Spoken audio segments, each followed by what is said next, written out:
அதனுடைய பரிசுத்த நாமத்திற்கு சோஸ்திரம் உண்டாதாக. அருமையான அந்தோணி அவர்கள் இந்த பாடலை விபிஎஸ்க்காக எழுதினாங்க. பிபிசி கேம்புக்காக இந்த பாடலை அவங்க எழுதினாங்க. அதே அனுபவத்தோடு இந்த பாடல் எழுதப்பட்டு அந்த கேம்பில் அது ஒலிக்கப்பட்டு அன்னையருடைய இதயங்களில் அது ஆழமாக பதிஞ்சிருக்கு. அருமையான மகள் பாடினாங்க இல்லைங்களா? அந்த அப்படியே நான் கொஞ்சம் பார்த்துட்டு இருந்தேன். அதை அப்படியே உணர்ந்து அப்படியே உள்ளத்துலேருந்து வந்த மாதிரி அவங்க என்ன பண்ணாங்க, அதை பாடினது மிக்க சந்தோஷமாக இருந்தது. அது மாத்திரம் இல்லை, அட்லீஸ்ட் பிள்ளை என்னாச்சும் 7th படிக்கிறா, ஸ்கூலுக்கே போகாத பிள்ளை இந்த பாட்டை பாடுறா. ஸ்கூலுக்கே போகாத பிள்ளை இந்த கொய்யவனின் கையில் கனிமலை போல அப்படின்றத ஃபுல்லாக பாடுறா. காலே அவங்க மக என்ன பண்ணாங்கன்னா பாட்டு பாடினாங்க. நான் கேட்டேன், காலை அவர்கிட்ட கேட்டேன், ஊழியர்கிட்ட கேட்டேன், காலை உங்கள் பிள்ளைக்கு வாசிக்க தெரியுமா அப்படின்னு. வாசிக்க தெரியாது, அந்த பிள்ளைக்கு வாசிக்க தெரியாது. ஆனால் கையில் கட்டாயம் பேப்பர் இருக்கணும். பேப்பரை வச்சுக்கிட்டு அப்படியே பாடுறா. ரொம்ப சந்தோஷமாக இருந்தது. பாடல் அனுபவங்களில் பாடல்கள் எழுதுகின்ற பொழுது அது நிச்சயமாகவே ஆசீர்வாதமாக இருக்கும். அருமையாய் பாடின மகள் ஆண்டவர் ஆசீர்வதித்து இன்னும் ஆண்டவருக்காக நிற்க ஆண்டவர் அவளுக்கு பலன் தருவாராக. இந்த அருமையான வேளையிலே இரக்கங்கள் கிருபைகள் எல்லாம் நம்மை சூழ்ந்து கொண்டிருக்கிறது. இன்னொரு பாடல் இருக்குது, அது செர்மனுக்கு பின்னாடி என்ன பண்ணோம், அந்த பாடல் வரும். கொஞ்சம் நேரம் நம்ம பண்ணுவோம், வேதத்தை நம்ம தியானிப்போம். இன்றைக்கி ஞானஸ்நானம் இருக்குது. 2 பிள்ளைங்க ஞானஸ்நானம் எடுக்க போகிறாங்க. 2 பேரில் யாருன்னா ஒருத்தவங்க என்னுடைய செய்தியை ட்ரான்ஸ்லேஷன் பண்ணுவாங்க. 2 பேரில் யாருன்னா ஒருத்தர் ஞானஸ்நானம் எடுக்க போகிற பிள்ளைங்க.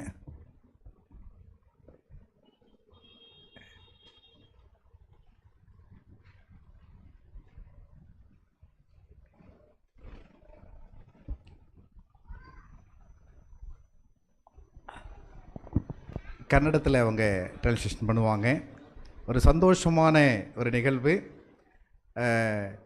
ஃபஸ்ட்டு சிருஷ்டி தான் மனசில் நினச்சிது. அதுக்கப்புறமா நான் யோசித்தேன், இல்லை இவன் தானே ஊழியக்காரனாக போகிற மகன், இவன் தானே, இவனும் அதை கற்றுக்கணும் அப்படின்னு மனசில் அடி யோசித்தேன். அதனால தான் பொதுவாக கூப்பிட்டேன். 2 பேரில் யாருன்னா ஒருத்தர் என்ன பண்ணுங்க மொழிபெயர்க்க வாங்கன்ட்டு. யசுவந்த்பூர் சர்ச்சிலிருந்து முதலாவதாக ஒரு முழு ஊழியக்காரர், நம்ம எல்லாம் ஊழியக்காரர்கள் தான் இல்லைங்களா? முதல் ஊழியக்காரன். சந்தோஷம். என்னை விட சிறப்பாக வரணும்னு எதிர்பார்த்துட்ருக்கிறேன். என்னை விட அவருக்கு தெலுங்கு நல்லா பேச தெரியும், கன்னடம் நல்லா பேச தெரியும், இங்கிலீஷ் நல்லா பேச தெரியும், தமிழும் நல்லா பேச தெரியும். எல்லாம் என்னை விட அதிகமாக. இன்னும் ஆண்டவருக்கென்று பின்னாடி எழுந்து அந்த பிள்ளை நிற்கணும் அப்படின்ற ஜெபத்தோடு நம்முடைய சபையிலிருந்து இன்றைக்கி அவங்க ஞானஸ்நானம் எடுக்க போகிறாங்க. அதுக்கப்புறமா அவங்க என்ன பண்ண போகிறாங்க, கல்லூரிக்கு படிக்க அவங்க செல்ல இருக்கிறாங்க.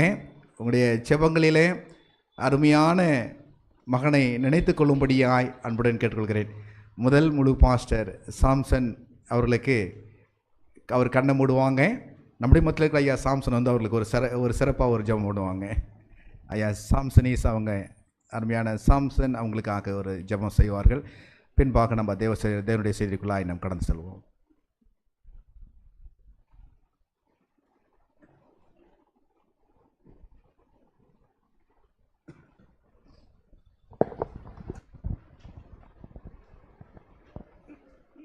Let's pray. Most gracious Heavenly Father, which art in heaven, glory be to your holy and lovely name, Lord. Thank you for this blessed day, Lord. Thank you for this blessed Sabbath, and also a special Sabbath for us as Samson and Srishti take their decision to give their lives, their thoughts, their mind, their heart towards to you, Lord. We pray that you would be with them. Help them, Lord. Cherish this, their heart and mind and soul, that it would be built towards to glorify your name, Lord. We pray that you would bless them abundantly with all the required knowledge and wisdom and the resources which they need to make a life which is fruitful in you, Lord.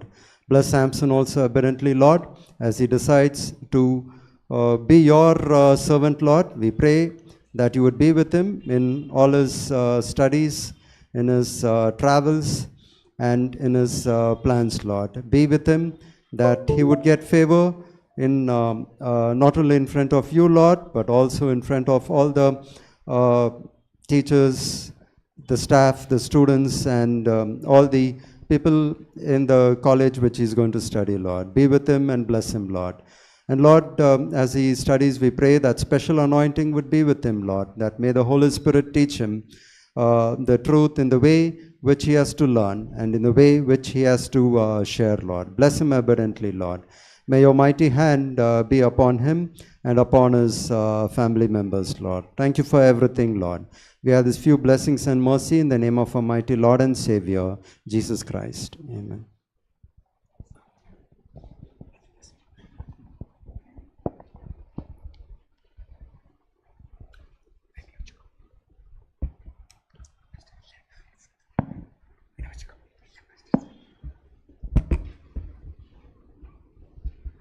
தேவனுடைய பரிசுத்த நாமத்திற்கு ஸ்தோத்திரம் உண்டாதாக.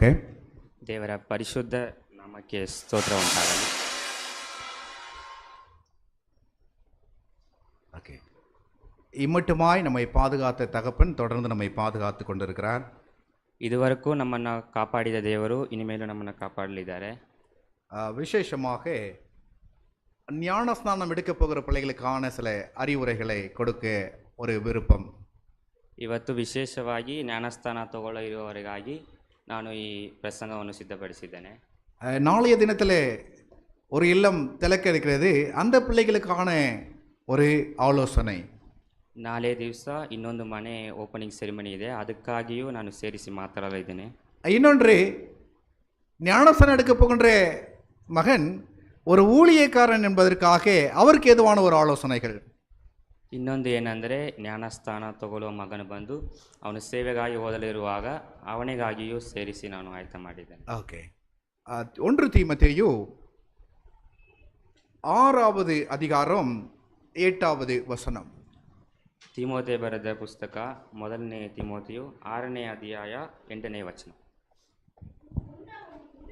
உண்ணவும் ஒடுக்கவும் நமக்கு உண்டாயிருந்தால் அது போதும் என்று இருக்க கடவா. கன்னடத்தில் வாசி தமிழ் பண்ணுங்க.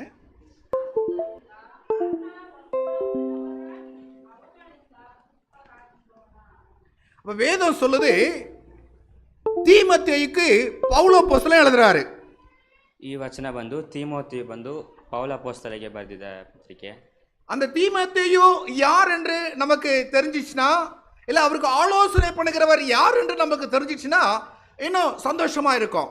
ಈ ತಿಮೋಥೆಗೆ ಆಲೋಚನೆ ಕೊಟ್ಟವರು ಯಾರು ಅಂತ ನಾವು ತಿಳಿಸ್ಕೊಂಡು ಬಂದ್ರೆ ನಮ್ಗೆ ಇನ್ನೂ ಸ್ವಲ್ಪ ಸಂತೋಷಕರವಾಗಿರುತ್ತೆ. இந்த வேதம் நமக்கு சொல்லுது, அவர் யார் என்று தெரிந்து கொள்ளும் முன்னாடி அவர் என்ன சொல்ல வரார் அப்படின்னா உண்ணவும் அப்படின்ற ஒரு வார்த்தையை பயன்படுத்துறாரு. ಈ ವೇದ ನಮ್ಗೆ ಏನು ಹೇಳ್ಕೊಡುತ್ತೆ ಅಂದ್ರೆ ಅವರು 8 ஜான் மனுஷனுக்கு 1 ஜான் வயிறு பிரதானம் அப்படின்னுவாங்க. 8 ಜಾನ್ ಇರುವ ಅಡಿ ಹೈಟ್ ಇರುವ ಒಂದು ಮನುಷ್ಯನಿಗೆ 1 ಜಾನ್ ಇರುವ ಹೊಟ್ಟೆಗಾಗಿ ಅಂತ ಹೇಳ್ತಾರೆ. இந்த பசி வந்தா 10ம் பறந்து போயிடும் அப்படின்னு சொல்லுவாங்க. ಈ ಹೊಟ್ಟೆ ಹಸು ಬಂದ್ರೆ ಮಿಗಿಲಿದೆಲ್ಲ ಕೂಡ ಓಡೋಗುತ್ತೆ ಅಂತ ಹೇಳಿ எதுவும் ஞாபகம் வராது. ಬೇರೆ ಏನು ಕೂಡ ನಮ್ಗೆ ಜ್ಞಾಪಕ இல்ல, இவ்வளவு பிரயாசப்படுறானே மனுஷன் எதுக்கு? ಇಷ್ಟು ಕಷ್ಟ ಬಿಡ್ತಾ ಇದ್ದಾನೆ ಮನುಷ್ಯ ಏನಕ್ಕೆ? அந்த வயிற்றுக்கு அது பசிக்கின்ற பொழுது ஒரு உணவை, அது சுவையோ இல்லையோ பசி ஆறணும், அதுக்காக உணவை கொடுப்பதற்காக. ಇಷ್ಟು ಕಷ್ಟ ಬಿದ್ದು ನಾವೇನಕ್ಕೆ ಸಂಪಾದನೆ ಮಾಡ್ತೀವಿ ಅಂದರೆ ಹೊಟ್ಟೆ ಹಸುವಾಗ ಅದು ನಮಗೆ ರುಚಿಕರವಾಗಿ ಇರುತ್ತೋ ಇಲ್ವೋ ಅದನ್ನು ಒಂದು ಸ್ಯಾಟಿಸ್ಫೈ ಮಾಡೋಕ್ಕೆ ನಾವು ಸಂಪಾದಿಸುತ್ತೇವೆ. நல்ல வேலை, பணக்காரனுக்கு எப்படி 8 வயிறு ஜானை கொடுக்கல, 8 ஜான் வயிறை கொடுக்கல பணக்காரனுக்கு. ಹೆಂಗೋ ದೇವರು ಬಂದು ಧನವಂತರಿಗೆ 8 ಜಾನ ಹೊಟ್ಟೆ ಕೊಟ್ಟಿಲ್ಲ. அப்படி யோசித்து பாருங்களா, ஒருவேளை 10 ஜான் வயிறு அவனுக்கு கொடுத்துருந்தா அவன் என்ன பண்ணியிருப்பான்? எல்லாத்தையும் சாப்பிட்டே ಇಷ್ಟ ತಿನ್ಬೋದೇನೋ ಅಷ್ಟೇ. அப்ப வேதம் நமக்கு ஒரு எதுவும் யோசிக்காத அப்படின்னு கத்துத்தருது. ಈ ವೇದ ವಚನ ನಮಗೆ ಏನು ಹೇಳ್ಕೊಡುತ್ತೆ ಅಂದರೆ ಉಣ್ಣಲಿಕ್ಕೆ ಅಂತ ಒಂದು ಪದವನ್ನು ಹೇಳ್ಕೊಡುತ್ತೆ. நம்முடைய பணத்தை நம்ம எப்படியெல்லாம் செலவழிக்கிறோம் அப்படின்னா வேதம் எல்லாத்துக்கும் சப்போர்ட் பண்றது கிடையாது. நான் செலவு பண்றது எல்லாத்துக்கும் சப்போர்ட் பண்றது கிடையாது வேதம். ನಮ್ಮ ಕೈಯಲ್ಲಿರುವ ಹಣ ಬಂದು ನಮ್ಮ ವೇದ ಬಂದು ಎಲ್ಲದಕ್ಕೂ ನಮಗೆ ಹಣ ಸಪೋರ್ಟ್ ಮಾಡಲ್ಲ ಅಂತ ಹೇಳುತ್ತಿದೆ. அதான் பெரியவங்க வயதானவங்க அவங்க சொல்லி வச்சிருக்கிறாங்க, விரலுக்கு ஏத்த வீக்கம் அப்படின்னு சொல்லி வச்சிருப்பாங்க. ದೊಡ್ಡವರು ಹೇಳುವ ಒಂದು ಪದ ಏನಂದ್ರೆ ಈ ಬೆರಳಿಗೆ ಏತಷ್ಟು ವೀಕ. அப்படின்னா இந்த விரல் எவ்வளவு வீக்கம் இருக்கணும் அவ்வளவுதான் இருக்கணும். அதுக்கு மேல வந்துடுச்சுன்னா என்ன நடக்கும்? அது ஆபத்துல இருக்குன்னு அர்த்தம். ಆ ಬೆರಳಿಗೆ ಇರೋಷ್ಟೇ ಬರ್ಬೇಕಂತೆ, ಅದಕ್ಕೆ ಮೇಲೆ ಬಂದ್ರೆ ಅದೊಂದು ಆಪತ್ಕಾರವಾದ ಒಂದು ವಿಷಯ ಅಂತ ಹೇಳ್ತಿದ್ದಾರೆ. அப்ப ஆகாரத்துல கூட நாம் உண்ணுகின்ற பொழுது அதுக்கு எவ்வளவு செலவு பண்றோம்? நியாயமான செலவுகள் ஓகே, ஆனா அநியாயமான செலவுகள் என்ன கிடையாது, ஏற்றுக்கொள்ளப்படுறதுக்கு வேதம் ஏற்றுக்கொள்ளல. ಅದೇ ರೀತಿಯಾಗಿ ಉಣ್ಣುವಾಗ ಕೂಡ ನಾವು ಅದಕ್ಕೆ ಎಷ್ಟು ಖರ್ಚು ಮಾಡಬೇಕು ಅದೇ ಮಾಡಬೇಕು, ಅದಕ್ಕಿಂತ ಹೆಚ್ಚು ಮಾಡೋದು ಒಂದು ವೇದ ಬಯಸುತ್ತಿಲ್ಲ. இல்லையா? அதுக்கு அடுத்தது பார்க்கிறோம், இதை உடுக்குவதற்கு அப்படின்னு போட்டுருக்கு, நம்ம உடுத்திக் கொள்வதற்கு.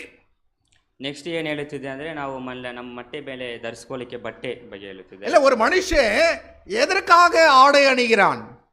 ಒಂದು ಮನುಷ್ಯ ಏನಕ್ಕೋಸ್ಕರ ಬಟ್ಟೆ ಹಾಕೋತಿದ್ದಾರೆ. வேதத்தை நம்ம பார்த்தோம் அப்படின்னா ஆண்டவர் மனிதனை உருவாக்குகின்ற பொழுது ஆடையோட உருவாக்கினாரா? இல்ல, ஒளியின் ஆடையை என்ன பண்ணாரு? ஒளியே அவனுக்கு ஆடையாய் ஆண்டவர் கொடுத்தார். ದೇವರು ಆದಾಮೇವಲ ಸೃಷ್ಟಿಸುವಾಗ ಅವರಿಗೆ ಒಂದು ವಸ್ತ್ರವು ಕೊಟ್ಟಿರಲಿಲ್ಲ. ಏನಂದ್ರೆ ದೇವರ ಒಂದು ಬೆಳಕೆ ಅವರಿಗೆ ಒಂದು ಬಟ್ಟೆಯಾಗಿತ್ತು ಅಂತ ನೋಡುತ್ತೀವಿ. இல்லைங்களா? அப்ப நம்முடைய ஆடைகள் எப்படி இருக்கணும் அப்படின்னா வேதம் சொல்லுகின்ற விதத்துல நமக்கு ஏற்றதா இருக்கணும், அவ்வளவுதான். ಹಂಗಂದ್ರೆ ನಾವು ಏನ್ ನೋಡ್ಬೇಕಂದ್ರೆ ದೇವರು ಏನ್ ಹೇಳುತ್ತಿದ್ದಾರೆ ಈ ವಸ್ತ್ರಗಳ ಬಗ್ಗೆ ಅದರ ರೀತಿಯಾಗಿ ಇರಬೇಕು. பணக்காரனுக்கு 1 லட்சம்லாம் ஒண்ணும் இல்லை, அவன் 1 லட்சம் போட்டு என்ன பண்ணலாம், எது வேணாலும் வாங்கலாம். ಈ ಹಣ ಇರೋರಿಗೆ 1 ಲಕ್ಷವಾದ್ರೂ ಪರವಾಗಿಲ್ಲ, ಅವ್ರಿಗೆ ಏನೇನ್ ಬೇಕೋ ಅವರೆಲ್ಲ அது அவன் விரலுக்கு ஏத்த வீக்கம். 1 லட்சத்துக்கு ஒரு என்ன பண்ணலாம், எது வேணாலும் வாங்கலாம். ஒரு சட்டை வாங்கலாம் 1 லட்சத்துக்கு கூட. ಅದು ಅವರಿಗಿರುವ ಒಂದು ಪೊಸಿಷನ್, ಅವರು 1 ಲಕ್ಷಕ್ಕೆ ಒಂದು ಶರ್ಟ್ ಕೂಡ ತಗೋಬಹುದು. ஆனா நம்முடைய விரல் வீக்கம் என்னன்னா அப்படிலாம் போக முடியாது. நமக்கு 500 ரூபாய் தான் எடுக்கணுமா, இல்ல 400 ரூபாய் தான் எடுக்கணுமா, 200 ரூபாய் தான் எடுக்கணுமா, அதான் நமக்கு விரலுக்கு ஏத்த வீக்கம். ನಮಗೆ ನಮಗೆ ನೋಡ್ಬೇಕಾದ್ರೆ ನಮಗೆ ಒಂದು 500 ರೂಪಾಯಿ 350 ರೂಪಾಯಿ ನಮ್ಮ ಬಜೆಟ್ ಏನಿರುತ್ತೋ ಅದರಲ್ಲೇ ತಗೋತೀವಿ. ஏண்டா ஆண்டவர் வீண் செலவுகளை ஆண்டவர் ஆதரிப்பதே கிடையாது. ದೇವರು ಬಂದು ನಾವು ಅತಿ ಹೆಚ್ಚು ಖರ್ಚು ಮಾಡುವುದನ್ನ ದೇವರು ಬಂದು ಬಯಸುತ್ತಿಲ್ಲ. இல்லைங்களா? ஏதோ அடுத்தவர்கள் எடுக்கிறார்கள், அடுத்தவர்கள் பார்க்கிறார்கள், அடுத்தவர்களுக்கு என்ன பெருமையா நினைக்கணும் அப்படின்னு நம்ம உண்ணுகின்ற ஆகாரம் அல்லது நாம் உடுக்கின்ற உடை நம்மை எளிமையலாக்கி ஒன்றுமில்லாதாக்கிடும், அழிச்சிடும். ಬೇರೆಯವರು ನೋಡ್ತಿದ್ದಾರೆ, ಇಲ್ಲಾಂದ್ರೆ ನನ್ನ ಈ ತರ ಬಟ್ಟೆ ಹಾಕಿದ್ರೆ ಎಲ್ಲರೂ ನೋಡ್ತಾರೆ, ನಂಗೊಂದು ಘನ ಮರ್ಯಾದೆ ಬರುತ್ತೆ ಅಂತ ನಾವು ಅಂತ ವಸ್ತ್ರಗಳು ಧರಿಸಬಾರದು. வேற வீட்டில் ஃப்ரிட்ஜ் இருக்கு, என் வீட்லயும் ஃப்ரிட்ஜ் வேணும். ಅವ್ರ ಮನೆಯಲ್ಲಿ ಬೇರೆ ಫ್ರಿಡ್ಜ್ ಇದೆ, அதே ஃப்ரிட்ஜ் வேணும், இல்லைன்னா அதை விட காஸ்ட்லியா ஃப்ரிட்ஜ் வேணும். ಅದೇ ಫ್ರಿಡ್ಜ್ ಬೇಕು, ಇಲ್ಲ ಅದಕ್ಕಿಂತ ಹೆಚ್ಚು ಬೇಕು. இல்ல, வேற வீட்டுல என்ன நம்ம கண்ணோட்டம் போடுறோமோ அது நம்முடைய வீட்டுல இருக்கணும்னு நினைக்கிற பாருங்க, அது சரியானது அல்ல. ಬೇರೆಯವ್ರ ಮನೆಯಲ್ಲಿ ಏನ್ ನೋಡ್ತಿದ್ದೇವೋ ಅದೇ ನಮ್ಮ ಮನೆಯಲ್ಲೂ ಬೇಕು ಅನ್ಕೊಳ್ಳೋದು ಬಂದು ಒಂದು ಸರಿಯಾದ ಕಾರ್ಯವಲ್ಲ. ஏன்னா அவங்க வீட்டுக்கு முடியும் அதை வாங்க, ஆனா நம்ம வீட்டுக்கு அது முடியாது வாங்க. ಅವ್ರ ಮನೆಗೆ ಅದು ತಗೊಲಿಕ್ಕೆ ಅವ್ರ ಕೈಯಲ್ಲಿ ಆಗುತ್ತೇನೋ, ನಮ್ಮ ಮನೆಗೆ ಅದು ಸಾಕಾಗಲ್ಲ. அதனாலதான் பவுல் அப்போஸ்தலன் தீமோத்தேயுக்கு ஒரு வார்த்தையை கொடுக்கிறாரு, உண்ணவும் உடுக்கவும் அப்படின்னு ஒரு வார்த்தை சொல்றாரு. ಅದಕ್ಕೆ ಪೌಲ ಅಪೊಸ್ತಲರು ಬಂದು ತಿಮೋಥೆಗೆ ಒಂದು ವಾಕ್ಯ ಕೊಡುತ್ತಿದ್ದಾರೆ, ಉಣ್ಣಲಿಕ್ಕೆ ಮತ್ತೆ ವಸ್ತ್ರ ಧರಿಸಲಿಕ್ಕೆ ಅಂತ. பவுல் அப்போஸ்தலன் ஒரு ஊழியக்காரன், ಪೌಲ ಅಪೊಸ್ತಲರು ಬಂದು ಒಂದು ಸೇವೆ ಮಾಡುವವರು, இல்லைங்களா? அதே போல தீமோத்தேயும் வளர்கின்ற ஒரு ஊழியன். ತಿಮೋಥೆಯು ಒಂದು ಬೆಳೆಯುತ್ತಿರುವಂತ ಒಂದು ಸೇವೆ ಮಾಡುವವರು. அப்ப அவர் கொடுக்கிற ஒரு மெயின் ஐடியானா, இன்னைக்கு பணம் செலவாவதற்கு மெயினா எது செலவு அப்படின்னு பார்க்கின்ற பொழுது உண்ணவும் உடுக்கவும் தான் மெயின் செலவா இருக்கு. அதை எப்படி சரி பண்ணணும், ಅದ ರೀತಿಯಾಗಿ ಅವ್ರು ಏನು ಹೇಳಕ್ ಬರ್ತಿದ್ದಾರೆ ಅಂದ್ರೆ, ಇವಾಗ ನಾವು ಉಣ್ಲಿಕ್ಕೂ ಅದಕ್ಕೂ ಕರೆಕ್ಟಾಗಿ ಹೆಂಗೆ ಖರ್ಚು ಮಾಡಬೇಕು ಅಂತ ಅವ್ರಿಗೆ ತಿಳಿಸ್ಕೊಡ್ತಿದ್ದಾರೆ. புரியும் நினைக்கிறேன், ನಿಮಗೆ ಅರ್ಥ ಆಗುತ್ತೆ ಅಂತ ಅನ್ಕೋತಿದ್ದೀನಿ. நான் ஊழியக்காரன் வேற வரவு அவனுக்கு கிடையாது. ದೇವರ ಸೇವೆ ಮಾಡುವವರಿಗೆ ಬೇರೆ ಎಲ್ಲಿಂದಾನೂ ಹಣ ಸಹಾಯ ಬರೋದಿಲ್ಲ. அப்ப அவனுக்கு பவுல் அப்போஸ்தலன் ஆலோசனை கொடுக்கிறாரு. ಅವರಿಗೆ ಈ ಪೌಲ ಅಪೊಸ್ತಲರು ಬಂದು ಒಂದು ಆಲೋಚನೆಯನ್ನು ಕೊಡುತ್ತಿದ್ದಾರೆ. நான் பவுல் அப்போஸ்தலன் சொல்றது நான் உங்களுக்கு சொன்னா யார் அப்படின்னு சொன்னா உங்களுக்கு ஈஸியா இருக்கும்னு நினைக்கிறேன். ಪೌಲ ಅಪೊಸ್ತಲರು ಎಲ್ಲಿದೆ ಅಂತ ಹೇಳಿದ್ರೆ ನಿಮಗೆ ஓகே, 1வது அதிகாரம் 1வது அதிகாரம் 1ನೇ ಅಧ್ಯಾಯ 13வது வசனம். 1வது அதிகாரம் 1 தீமோத்தேயு 1வது அதிகாரம் 12 இருந்து வாசிக்கலாம். 1 ತಿಮೋಥೆಯು 1ನೇ ಅಧ್ಯಾಯ 12ರಿಂದ ಓದ್ಕೊಳ್ಳೋಣ. வாசிக்கலாம். ಓದೋಣ. என்னை பலப்படுத்துகிற நம்முடைய கர்த்தராகிய இயேசு கிறிஸ்து என்னை உண்மை உள்ளவன் என்று எண்ணி இந்த ஊழியத்தை ஏற்படுத்தினபடியால் ಅವரை ಸ್ತೋಸ್ತರಿக்கிறேன். ನನ್ನನ್ನು ಬಯಸಿ ದೇವರು ನನಗೆ ಕೊಟ್ಟಂತ ಈ ಊಳಿಯವನ್ನು ನಾನು ನೋಡ್ಕೋತೀನಿ ಅಂತ ಹೇಳ್ತಿದ್ದಾರೆ. அப்ப வேதம் என்ன கற்றுக் கொடுக்கு அப்படின்ட்டு தெளிவா நம்ம புரிஞ்சுக்கணும். அப்படின்னா அவருடைய ஊழியம் அவர் தெளிவா புரிஞ்சுக்காரு, அவர் எப்படிப்பட்டவர் அப்படின்றத. ನಮಗೆ ವೇದವು ಏನು ಹೇಳುತ್ತೋ ಅದನ್ನು ತಿಳ್ಕೋಬೇಕಾಗಿದೆ. இல்லைங்களா? அவருடைய ஊழியம் எப்படிப்பட்டது என்பதை யாரால் அவர் அழைக்கப்பட்டார் என்பதை அவர் புரிஞ்சுக்கிட்டாரு. ಅವರ ಊಳಿಯ ಎಂಥದ್ದು ಮತ್ತೆ ಅವರು ಯಾರಿಂದ ಕರೆಯಲ್ಪಟ್ಟಿದ್ದಾರೆ ಅನ್ನೋದು ಅವನು ಅರ್ಥ ಮಾಡ್ಕೊಂಡಿದ್ದಾರೆ. அதுல ஒண்ணு தெளிவா சொல்றாரு, என்னை பலப்படுத்துகிற நம்முடைய கர்த்தராகிய கிறிஸ்து அப்படின்றாரு. ಅದರಲ್ಲಿ ಅವರು ಅದರಲ್ಲಿ ಒಂದು ಕ್ಲಿಯರ್ ಆಗಿ ಒಂದು ಹೇಳಕ್ ಬರ್ತಿದ್ದಾರೆ, ನನ್ನನ್ನು ಬಲಪಡಿಸುವ ಕ್ರಿಸ್ತು ಅಂತ. பலப்படுத்துற அப்படின்னா என்ன அர்த்தம்? பலப்படுத்துறது அப்படின்னா ಬಲಪಡಿಸುವುದಂದ್ರೆ ஒன்று இல்ல, அதுக்காக நான் திணறேன், நான் தேடுறேன், ஆண்டவர் என்னை பலப்படுத்துறாரு, ஓகே ஓகே அப்படின்ட்டு. ಬಲಪಡಿಸುವುದಂದ್ರೆ ಏನಂತ ನೋಡಿದ್ರೆ, ನನ್ನ ಹತ್ರ ಒಂದು ಕಾರ್ಯವಿಲ್ಲ, ಅದಕ್ಕೆ ನಾನು ಹುಡುಕುತ್ತಿರ್ಬೇಕಾದ್ರೆ ದೇವರು ನನಗೆ ಬಲ ಕೊಡುತ್ತಿದ್ದಾರೆ. ஊழியம் செய்யறேன், ஆனா எனக்கு குறைவுகள் இருக்கு, அதனால என் ஆண்டவர் என்னை வந்து பலப்படுத்துறாரு. ಊಳಿಯ ಸೇವೆ ಮಾಡುತ್ತಿದ್ದೇನೆ, ನನಗೆ ಒಂದು ಕಷ್ಟವಿದೆ, ನನ್ನ ಹತ್ರ ಒಂದು ಇಲ್ಲ ಅಂದ್ರೆ ದೇವರು ನನ್ನನ್ನು ಬಲಪಡಿಸುತ್ತಿದ್ದಾರೆ. நம்ம எல்லாருக்கும் தெரியும், பவுல் வந்து நான் ஜெபிச்சேன், எனக்கு நடக்கல, எனக்குள்ள ஒரு முள் இருந்தது, அந்த முள் என்னை விட்டு போகணும்னு சொல்லி ஜெபிச்சேன். அப்ப ஆண்டவர் சொல்றாரு, என் கிருபை உனக்கு போதும், உன் பலவீனத்தில் என் பலன் பூரணமாய் விளங்கும் அப்படின்னு வேதம் சொல்லுது.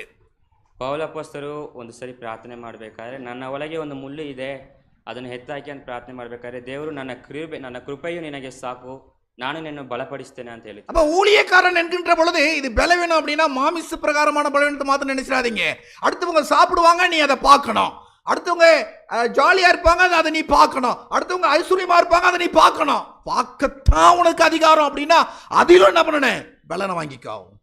ದೇವರು ಏನು ಹೇಳ್ತಿದ್ದಾರೆ ಅಂದ್ರೆ, ಒಂದು ಊಳಿಯಕಾರನ ಬಂದು ಇನ್ನೊಬ್ರು ಧನವಂತರಾಗಿದ್ದಾರೆ, ಇನ್ನೊಬ್ರು ಬೇರೆ ಆಡೆ ಧರಿಸ್ತಿದ್ದಾರೆ, ಚೆನ್ನಾಗಿ ಊಟ ಮಾಡ್ತಿದ್ದಾರೆ ಅಂತ ಅದನ್ನ ನೋಡ್ಕೊಂಡು ಕೂಡಬೇಕಾದ್ರೆ ದೇವರು ನಿಮ್ಗೊಂದು ಬಲ ಕೊಡ್ತೀನಿ ಅಂತ. சில சமயங்கள் எல்லாம் ஆரம்பகால ஊழியத்துல ஃப்ரூட்டை வீட்டில் பார்க்க முடியாது, ஃப்ரூட்டை கடையில் தான் பார்க்க முடியும். ಸೇವೆ ಮಾಡುವ ಸ್ಟಾರ್ಟಿಂಗ್ ಅಲ್ಲಿ ಹಣ್ಣು ಪಲಹಾರವನ್ನು ನಾನು ತಿನ್ಬೇಕಾದ್ರೆ ನೋಡ್ಲಿಕ್ಕೆ ಆಗೋದಿಲ್ಲ, ಅಂಗಡಿಯಲ್ಲಿ ಮಾತ್ರ ನೋಡ್ತಿದ್ದೆ. கடையில பார்த்துட்டு சாப்பிட்ட மாதிரி நினைச்சுக்கணும். ಅಂಗಡಿಯಲ್ಲಿ ನೋಡ್ಬಿಟ್ಟೆ ನಾವು ಅದನ್ನು ತಿಂದ ರೀತಿಯಾಗಿ ಅನ್ಕೋಬೇಕಾಗಿ. விதவிதமான பழங்களா இருக்கட்டும், அல்லது என்னென்னலாம் இருக்கோ இதை முதல்ல பார்த்து கூட இருக்க மாட்டோம், சாப்பிட்டு கூட இருக்க மாட்டோம். அதெல்லாம் சாப்பிடணும்னு ஆசை இருக்கும், ஆனா பாக்கெட் காலியா இருக்கும். அது எனக்கு இல்லை அப்படின்னு நினைச்சிட்டு என்ன பண்ணோம்? சாப்பிட்ட மாதிரி வந்தோம். கண்ணால சாப்பிட்டுக்கணும், வாயால கிடையாது. ತುಂಬಾ ರೀತಿಯಾದ ಹಣ್ಣುಗಳಿದೆ, ಅದೆಲ್ಲವನ್ನು ಕೂಡ ನೋಡಿಕೊಂಡು, ಅದರ ಹೆಸರು ಕೂಡ ಗೊತ್ತಿರಲ್ಲ, ಅದನ್ನು ನೋಡಿಕೊಂಡು ನಾನು ಅದನ್ನು ತಿಂದಿದ್ದೀನಿ ಅಂತ ತಿಳ್ಕೊಂಡು ಹೋಗ್ಬೇಕಾಗಿರುತ್ತೆ. ஏன்னா சாம்சன் சாதாரண ஆள் இல்லை, இங்கே நிற்கிறார்ல, அவர் சாதாரண ஒரு ஆள் கிடையாது. சொல்லுங்க சொல்லுங்க, பரவாயில்ல சொல்லுங்க. ನಾನು ಒಂದು ಸಾಧಾರಣ ಮನುಷ್ಯನಲ್ಲ ಅಂತ. ஏன் அப்படின்னா பிரகாசபுரத்தில் +2 அவங்க தான் ஃபர்ஸ்ட் வந்திருக்கிறாங்க. ಏನಕ್ಕಂದ್ರೆ ದೇವರ ಕೃಪೆಯಿಂದ +2 ಅಲ್ಲಿ ಫಸ್ಟ್ ಮಾರ್ಕ್ ದೇವ್ರು ನಂಗೆ ಕೊಟ್ಟರು. இல்லைங்களா? ஃபர்ஸ்ட் வந்தவங்கன்னா ஆட்டோமேட்டிக்காக எங்கே போவாங்க? ಫಸ್ಟ್ ಬಂದವರು ಯಾವಾಗಲೂ ಎಲ್ಲಿ ಹೋಗ್ತಾರೆ? சில சமயங்கள் என்ன சொல்லுவாங்க அப்படின்னா, பாஸ்டா இன்ஜினியரிங் கிடைக்கல, டாக்டர் கிடைக்கல, இது கிடைக்கல, இதுக்கு கொஞ்சம் ஏறாது, பாஸ்ட்டுக்கு படிக்கப்போ அப்படின்ற நிலை அப்படி சொல்லுவாங்க சில சமயங்கள். அதெல்லாம் கஷ்டமாக இருக்கும் கேட்கும்போது. ಒಂದೊಂದು ಸರಿ ಹೇಳ್ತಾರೆ, ನೀನು ಇಂಜಿನಿಯರಿಂಗ್ ಸಿಕ್ಕಿರಲಿಲ್ಲ, ಡಾಕ್ಟರ್ ಏನೂ ಸಿಕ್ಕಿರಲಿಲ್ಲ, ಬೇರೆ ಏನೋ ದಾರಿ ಇಲ್ಲದಂಗೆ ನೀನು ಸೇವೆಗೆ ಓದಕ್ಕೆ ಹೋಗ್ತಿದ್ಯಾ, எனக்கு வேற வழியே இல்லை, இறுதியாக பாஸ்ட்டுக்கு படிக்கப்போ, ನಂಗೆ ಬೇರೆ ದಾರಿನೇ ಇಲ್ಲ, ಲಾಸ್ಟಲ್ಲಿ ನಾನು ಪಾಸ್ಟ್ಗೆ ಓದಕ್ಕೆ ಹೋಗ್ತೀನಿ. இல்லைங்களா? அப்போ இவருக்கு வேற தாரி இருக்கு, இவருக்கு வேற வழி இருக்கு, ನನಗೆ ಬೇರೆ ದಾರಿ ಇದೆ, இல்லைங்களா? ஆனாலும் அவர் ஊழியத்தை தேர்ந்தெடுத்திருக்கிறார். ಆದ್ರೇನು ನಾನು ಸೇವೆಗೋಸ್ಕರ ನಿಲ್ಲಲಿದ್ದೇನೆ. நான் அவரை பார்த்து பர்சனலாக பேசினேன். ಪಾಸ್ಟರ್ ನನ್ನ ಹತ್ರ ಪರ್ಸನಲ್ அவர் வீட்டில் ப்ரேயரில் கூட சொல்லிட்டேன்ப்பா, உனக்கு இது பிடிக்கலன்னா, ஊழியம் பிடிக்கலன்னா ஓடிடு, ஊழியத்தில் இருக்காத, நீ வேற படி, பிரச்சனை கிடையாது அப்படின்னு நான் சொன்னேன் அவருக்கு. ಪಾಸ್ಟರ್ ಪರ್ಸನಲ್ ಆಗಿ ಅಪ್ರೋಚ್ ಮಾಡುವಾಗ ಏನು ಹೇಳಿದ್ರೆ ಅಂದ್ರೆ, ನಿಂಗೆ ಇಷ್ಟ ಇದ್ರೆ ಮಾತ್ರ ಓದು, ಬಲವಂತವಾಗಿ ಯಾರು ಮಾಡ್ತಿಲ್ಲ, ಇನ್ನು ಓದಬೇಕಂದ್ರೆ ಓದು. ஏன்னா ஊழியம் சாதாரண ஒரு காரியம் கிடையாது, நீ நினைக்கிற மாதிரி ஊழியத்துல சாதிச்சிட முடியாது. ನಾವು ಅನ್ಕೊಳ್ಳೋ ರೀತಿಯಲ್ಲಿ ಸೇವೆಯಲ್ಲಿ ಬಂದು ಏನು ಸಾಧನೆ ಮಾಡ್ಲಿಕ್ಕೆ ಆಗೋದಿಲ್ಲ. ஏன்னா உன் கூட படிச்சவன், உன்னோட முட்டாளா இருந்தவன் 1 லட்ச ரூபா 2 லட்ச ரூபா சம்பாதிப்பான், அவனை பார்த்து அவன் கார்ல புகின்ற பொழுது நீ நடந்து போவ, அதுதான் ஊழியம். ನನ್ನ ಜೊತೆಯಲ್ಲಿ ಓದಿದವರು ಕಾರಲ್ಲಿ ಹೋಗ್ಬೋದು, ಅವ್ರು ಹೋಗೋದು ನೋಡಿ ನನ್ನ ಪಕ್ಕದಲ್ಲಿ ನಡ್ಕೊಂಡು ಹೋಗೋ ರೀತಿ ಬರುತ್ತೆ. 7, 8 படிக்கின்ற பொழுது என் கூட ஒரு ஃப்ரெண்டு படித்தான். ನಾನು 7th ಮತ್ತು 8th ಓದಬೇಕಾದ್ರೆ ನನ್ನ ಜೊತೆ ಒಂದು ಫ್ರೆಂಡ್ ಓದಿದ್ರು. சொல்லப்போனால் கணக்குன்னு ஒன்று அவனுக்கு வராது, அந்த கணக்கை சொல்லி கொடுத்ததே நான் தான் அவனுக்கு. ಅವನಿಗೆ ಲೆಕ್ಕಾಚಾರ ಎನ್ನೋದೇ ಬರೋದಿಲ್ಲ, ಅವನಿಗೆ ಆ ಲೆಕ್ಕ ಹೇಳ್ಕೊಟ್ಟಿದ್ದೆ ನಾನು. டீச்சர் சொல்லிக் கொடுக்கிறதுக்கு புரியாது, அது டீச்சர் சொல்லிக் கொடுக்கறதுக்கு முன்னாடியே நான் சொல்லி கொடுத்துருவேன் அவனுக்கு அந்த கணக்கெல்லாம். ನಮಗೆ ಟೀಚರ್ ಹೇಳ್ಕೊಡ್ಬೇಕಾದ್ರೆ ಅರ್ಥ ಆಗೋದಿಲ್ಲ, ಆದರೆ ಅದು ಅರ್ಥ ಆಗಲಿಲ್ಲ ಅಂದ್ರೇನು ಅವ್ರು ಹೇಳೋಕೆ ಮುಂಚೆನೇ ನಾನು ಅವನಿಗೆ ಹೇಳ್ಕೊಡ್ತಿದ್ದೆ. அந்த மாதிரி என்ன பண்ணுவேன்னா டீச்சரை விடைய நல்லாவே சொல்லிக் கொடுப்பேன். என்கிட்ட பிள்ளை அவங்க சொல்லி கொடுத்தது ஏறல, நான் சொல்லி கொடுத்தா அவன் அப்படியே மார்க் எடுப்பாங்க. ಟೀಚರ್ ಹೇಳ್ಕೊಟ್ಟು ಆ ಫ್ರೆಂಡಿಗೆ ಅರ್ಥ ಆಗ್ತಿರ್ಲಿಲ್ಲ, ನಾನು ಹೇಳ್ಕೊಡೋದು ಕೇಳಿ ಅವನು ಒಳ್ಳೆ ಮಾರ್ಕ್ ತೆಗಿತಿದ್ದ. இன்னைக்கு அவன் இன்ஜினியராக இருக்கிறான். ಇವತ್ತು ಅವ್ರು ಬಂದು ಇಂಜಿನಿಯರ್ ಆಗಿದ್ದಾರೆ, சிவில் இன்ஜினியர். Civil engineering. கட்டடங்கள் எல்லாம் கட்டுவாங்க இல்லைங்களா, அந்த மாதிரி கன்ஸ்ட்ரக்ஷன். ಮನೆ இங்கே இல்லை, அவன் வெளிநாட்டில் இருக்கிறான். ಇಲ್ಲ ಅಲ್ಲ, ಅವ್ರು ಬೇರೆ ದೇಶದಲ್ಲಿದ್ದಾರೆ. ஃபேஸ்புக்கில் இப்போ நான் தெரில எனக்கு என்னாச்சுன்னு, அப்போ ஒரு ஒரு செய்தி போட்டிருந்தாலும் அதை பார்க்க கூட அவனுக்கு நேரம் இல்லை. ಫೇಸ್ಬುಕ್ಕಲ್ಲಿ ಒಂದು ಮೆಸೇಜ್ ಬಂದಿದ್ರೆ ಅದನ್ನು ನೋಡೋಕೆ ಕೂಡ ಅವರಿಗೆ ಸಮಯ. அவர் பிஸி, ಅವರು ತುಂಬ ಬಿಸಿ. துபாயிலே போய் வெளிநாட்டிலே போய் அவர் நம்ம கட்டடம்லாம் கட்டிட்டு இருக்கிறாரு. ಅವರು ಬೇರೆ ದೇಶದಲ್ಲೇ ಹೋಗಿ ಎಲ್ಲ ಸ್ಥಾಪನೆ அந்த ಮಾಡುತ್ತಾರೆ. அளவுக்கு அவருக்கு நாலேஜ். ಅಷ್ಟು ಅವರಿಗೆ ಜ್ಞಾನವಿದೆ, கடவுளுக்குள்ளே இல்லை, ಆದರೆ ದೇವರ ಒಳಗೆ ಅವರು ಇಲ್ಲ. நான் தான் கடவுளுக்குள்ளே இருக்கிறேன். ಫಾಸ್ಟೇ ದೇವರ ಒಳಗಡೆ ಇಲ್ಲ. அவருக்கு இருக்கிற வருமானம் எனக்கு இல்லை, அவருக்கு இருக்கிற அதிகாரம் எனக்கு இல்லை, அவருக்கு இருக்கிற செல்வாக்கு எனக்கு இல்லை, நான் தான் கடவுளுக்குள்ளே இருக்கிறேன். ಅವರಿಗಿರುವಷ್ಟು ಹಣ ನನಗೆ ಇಲ್ಲ, ಅವರಿಗಿರುವಷ್ಟು ಅಥಾರಿಟಿ ನನ್ನ ಹತ್ರ ಇರ್ದಂಗೆ ಇರ್ಬೋದು, ಆದರೆ ನಾನೇ ದೇವರ ಒಳಗಡೆ ಇದ್ದೀನಿ, ಅವರಿಲ್ಲ. என் அன்பு தேவனுடைய மகனே, நீ ஊழியத்துக்கு போற இல்லையா? அப்ப இல்லைன்னும் போது என்ன ஒரு பலப்படுத்துது. அப்பா அவன் அதிகாரம் இருக்கு, ஆனா உனக்கு அதிகாரி நான் இருக்கிறேன். அவன்கிட்ட பணம் இருக்கு, உலகத்தை சிருஷ்டிக்க நான் உனக்கு இருக்கிறேன் இல்லையா? அவனுக்கு என்ன வேணாலும் வாங்கலாம், உனக்கு ஒன்றும் வாங்க முடியாது. எப்பா ஏன் சமாதானத்தை உனக்கு கொடுக்குறேன், இதுக்கு மேலே வாங்க முடியாதது அவன் வாங்க முடியறத வாங்குவான், வாங்க முடியாத நீ வாங்குவே அப்படின்னு ஆண்டவர் எனக்கு கொடுக்குறாரு. ಅವ್ರ ಹತ್ರ ಕಾಸು ಇರ್ಬೋದು, ಅವ್ರ ಹತ್ರ ಹಣ ಇರ್ಬೋದು, ಅವ್ರ ಹತ್ರ ಪದವಿ ಇರ್ಬೋದು, ಆದರೆ ದೇವರು ಅದೆಲ್ಲವೂ ಸೇರಿಸಿ ದೇವರೇ ನನಗೆ ಒಂದು ಬಲವಾಗಿದ್ದು ಕೊಡ್ತೀನಿ ಅಂತ ಹೇಳ್ತಿದ್ದಾರೆ. அப்போ அவர் சொல்றாரு, என்னை பலப்படுத்துகிற நம்முடைய கர்த்தராகிய இயேசு கிறிஸ்து உண்மை உள்ளவர் என்று எண்ணி. ನನ್ನನ್ನು ಬಲಪಡಿಸುವ ಯೇಸು ಕ್ರಿಸ್ತು நீதிமந்தன் என்று ತಿಳಿದು. அப்போ நான் உங்களுக்கு தெளிவாக சொல்லிட்டேன், இந்த பலப்படுத்தினா மாமிச பிரச்சனை இருக்குது அதனால் பலப்படுத்துறாரு, அந்த வழியில் மாத்திரம் பார்க்காதீங்க, வேறு வழியில் பாருங்கள். உங்கள்கிட்ட இல்லை, நீங்கள் கண்ணீர் விடுறீங்க, நீங்கள் அழுறீங்க, ஆண்டவர் உங்களை பார்க்குறாரு. ಈ ಬಲಪಡಿಸುವುದಂದರೆ ಶರೀರ ಪ್ರಕಾರ ಮಾತ್ರ ಅಲ್ಲ, ಅದು ದೇವರು ನಾವು ಕಣ್ಣೀರು ಬಿಡಬೇಕಾದ್ರೆ, ನಮಗೊಂದು ಸಮಸ್ಯೆ ಇರಬೇಕಾದ್ರೆ ಕೂಡ ಅದು ನಮಗೆ ಅರ್ಥವಾಗುತ್ತೆ. ஒரு நிமிஷம், ஊழியத்தின் ஆரம்பத்தில் ನಾನು ಸೇವೆ ಮಾಡುವ ಪ್ರಾರಂಭಿಸುವ நான் ಸಮಯದಲ್ಲಿ என்ன நிறைய சொல்லியிருப்பேன், வேலை இந்த இடத்துல வேணும், அதனால நான் சொல்கிறேன். ನಾನು ತುಂಬಾ ಸರಿ ಅದನ್ನು ಹೇಳಿರ್ತೀನಿ, ಆದರೆ ಈ ಸಮಯದಲ್ಲಿ ಅದು ಹೇಳ್ಬೇಕಾಗಿದೆ. உபவாசம் இருக்கிறது எனக்கு பிடிக்கும், ஆனால் உபவாசம் இல்லை பட்னியாக இருக்கிறது எனக்கு பிடிக்காது.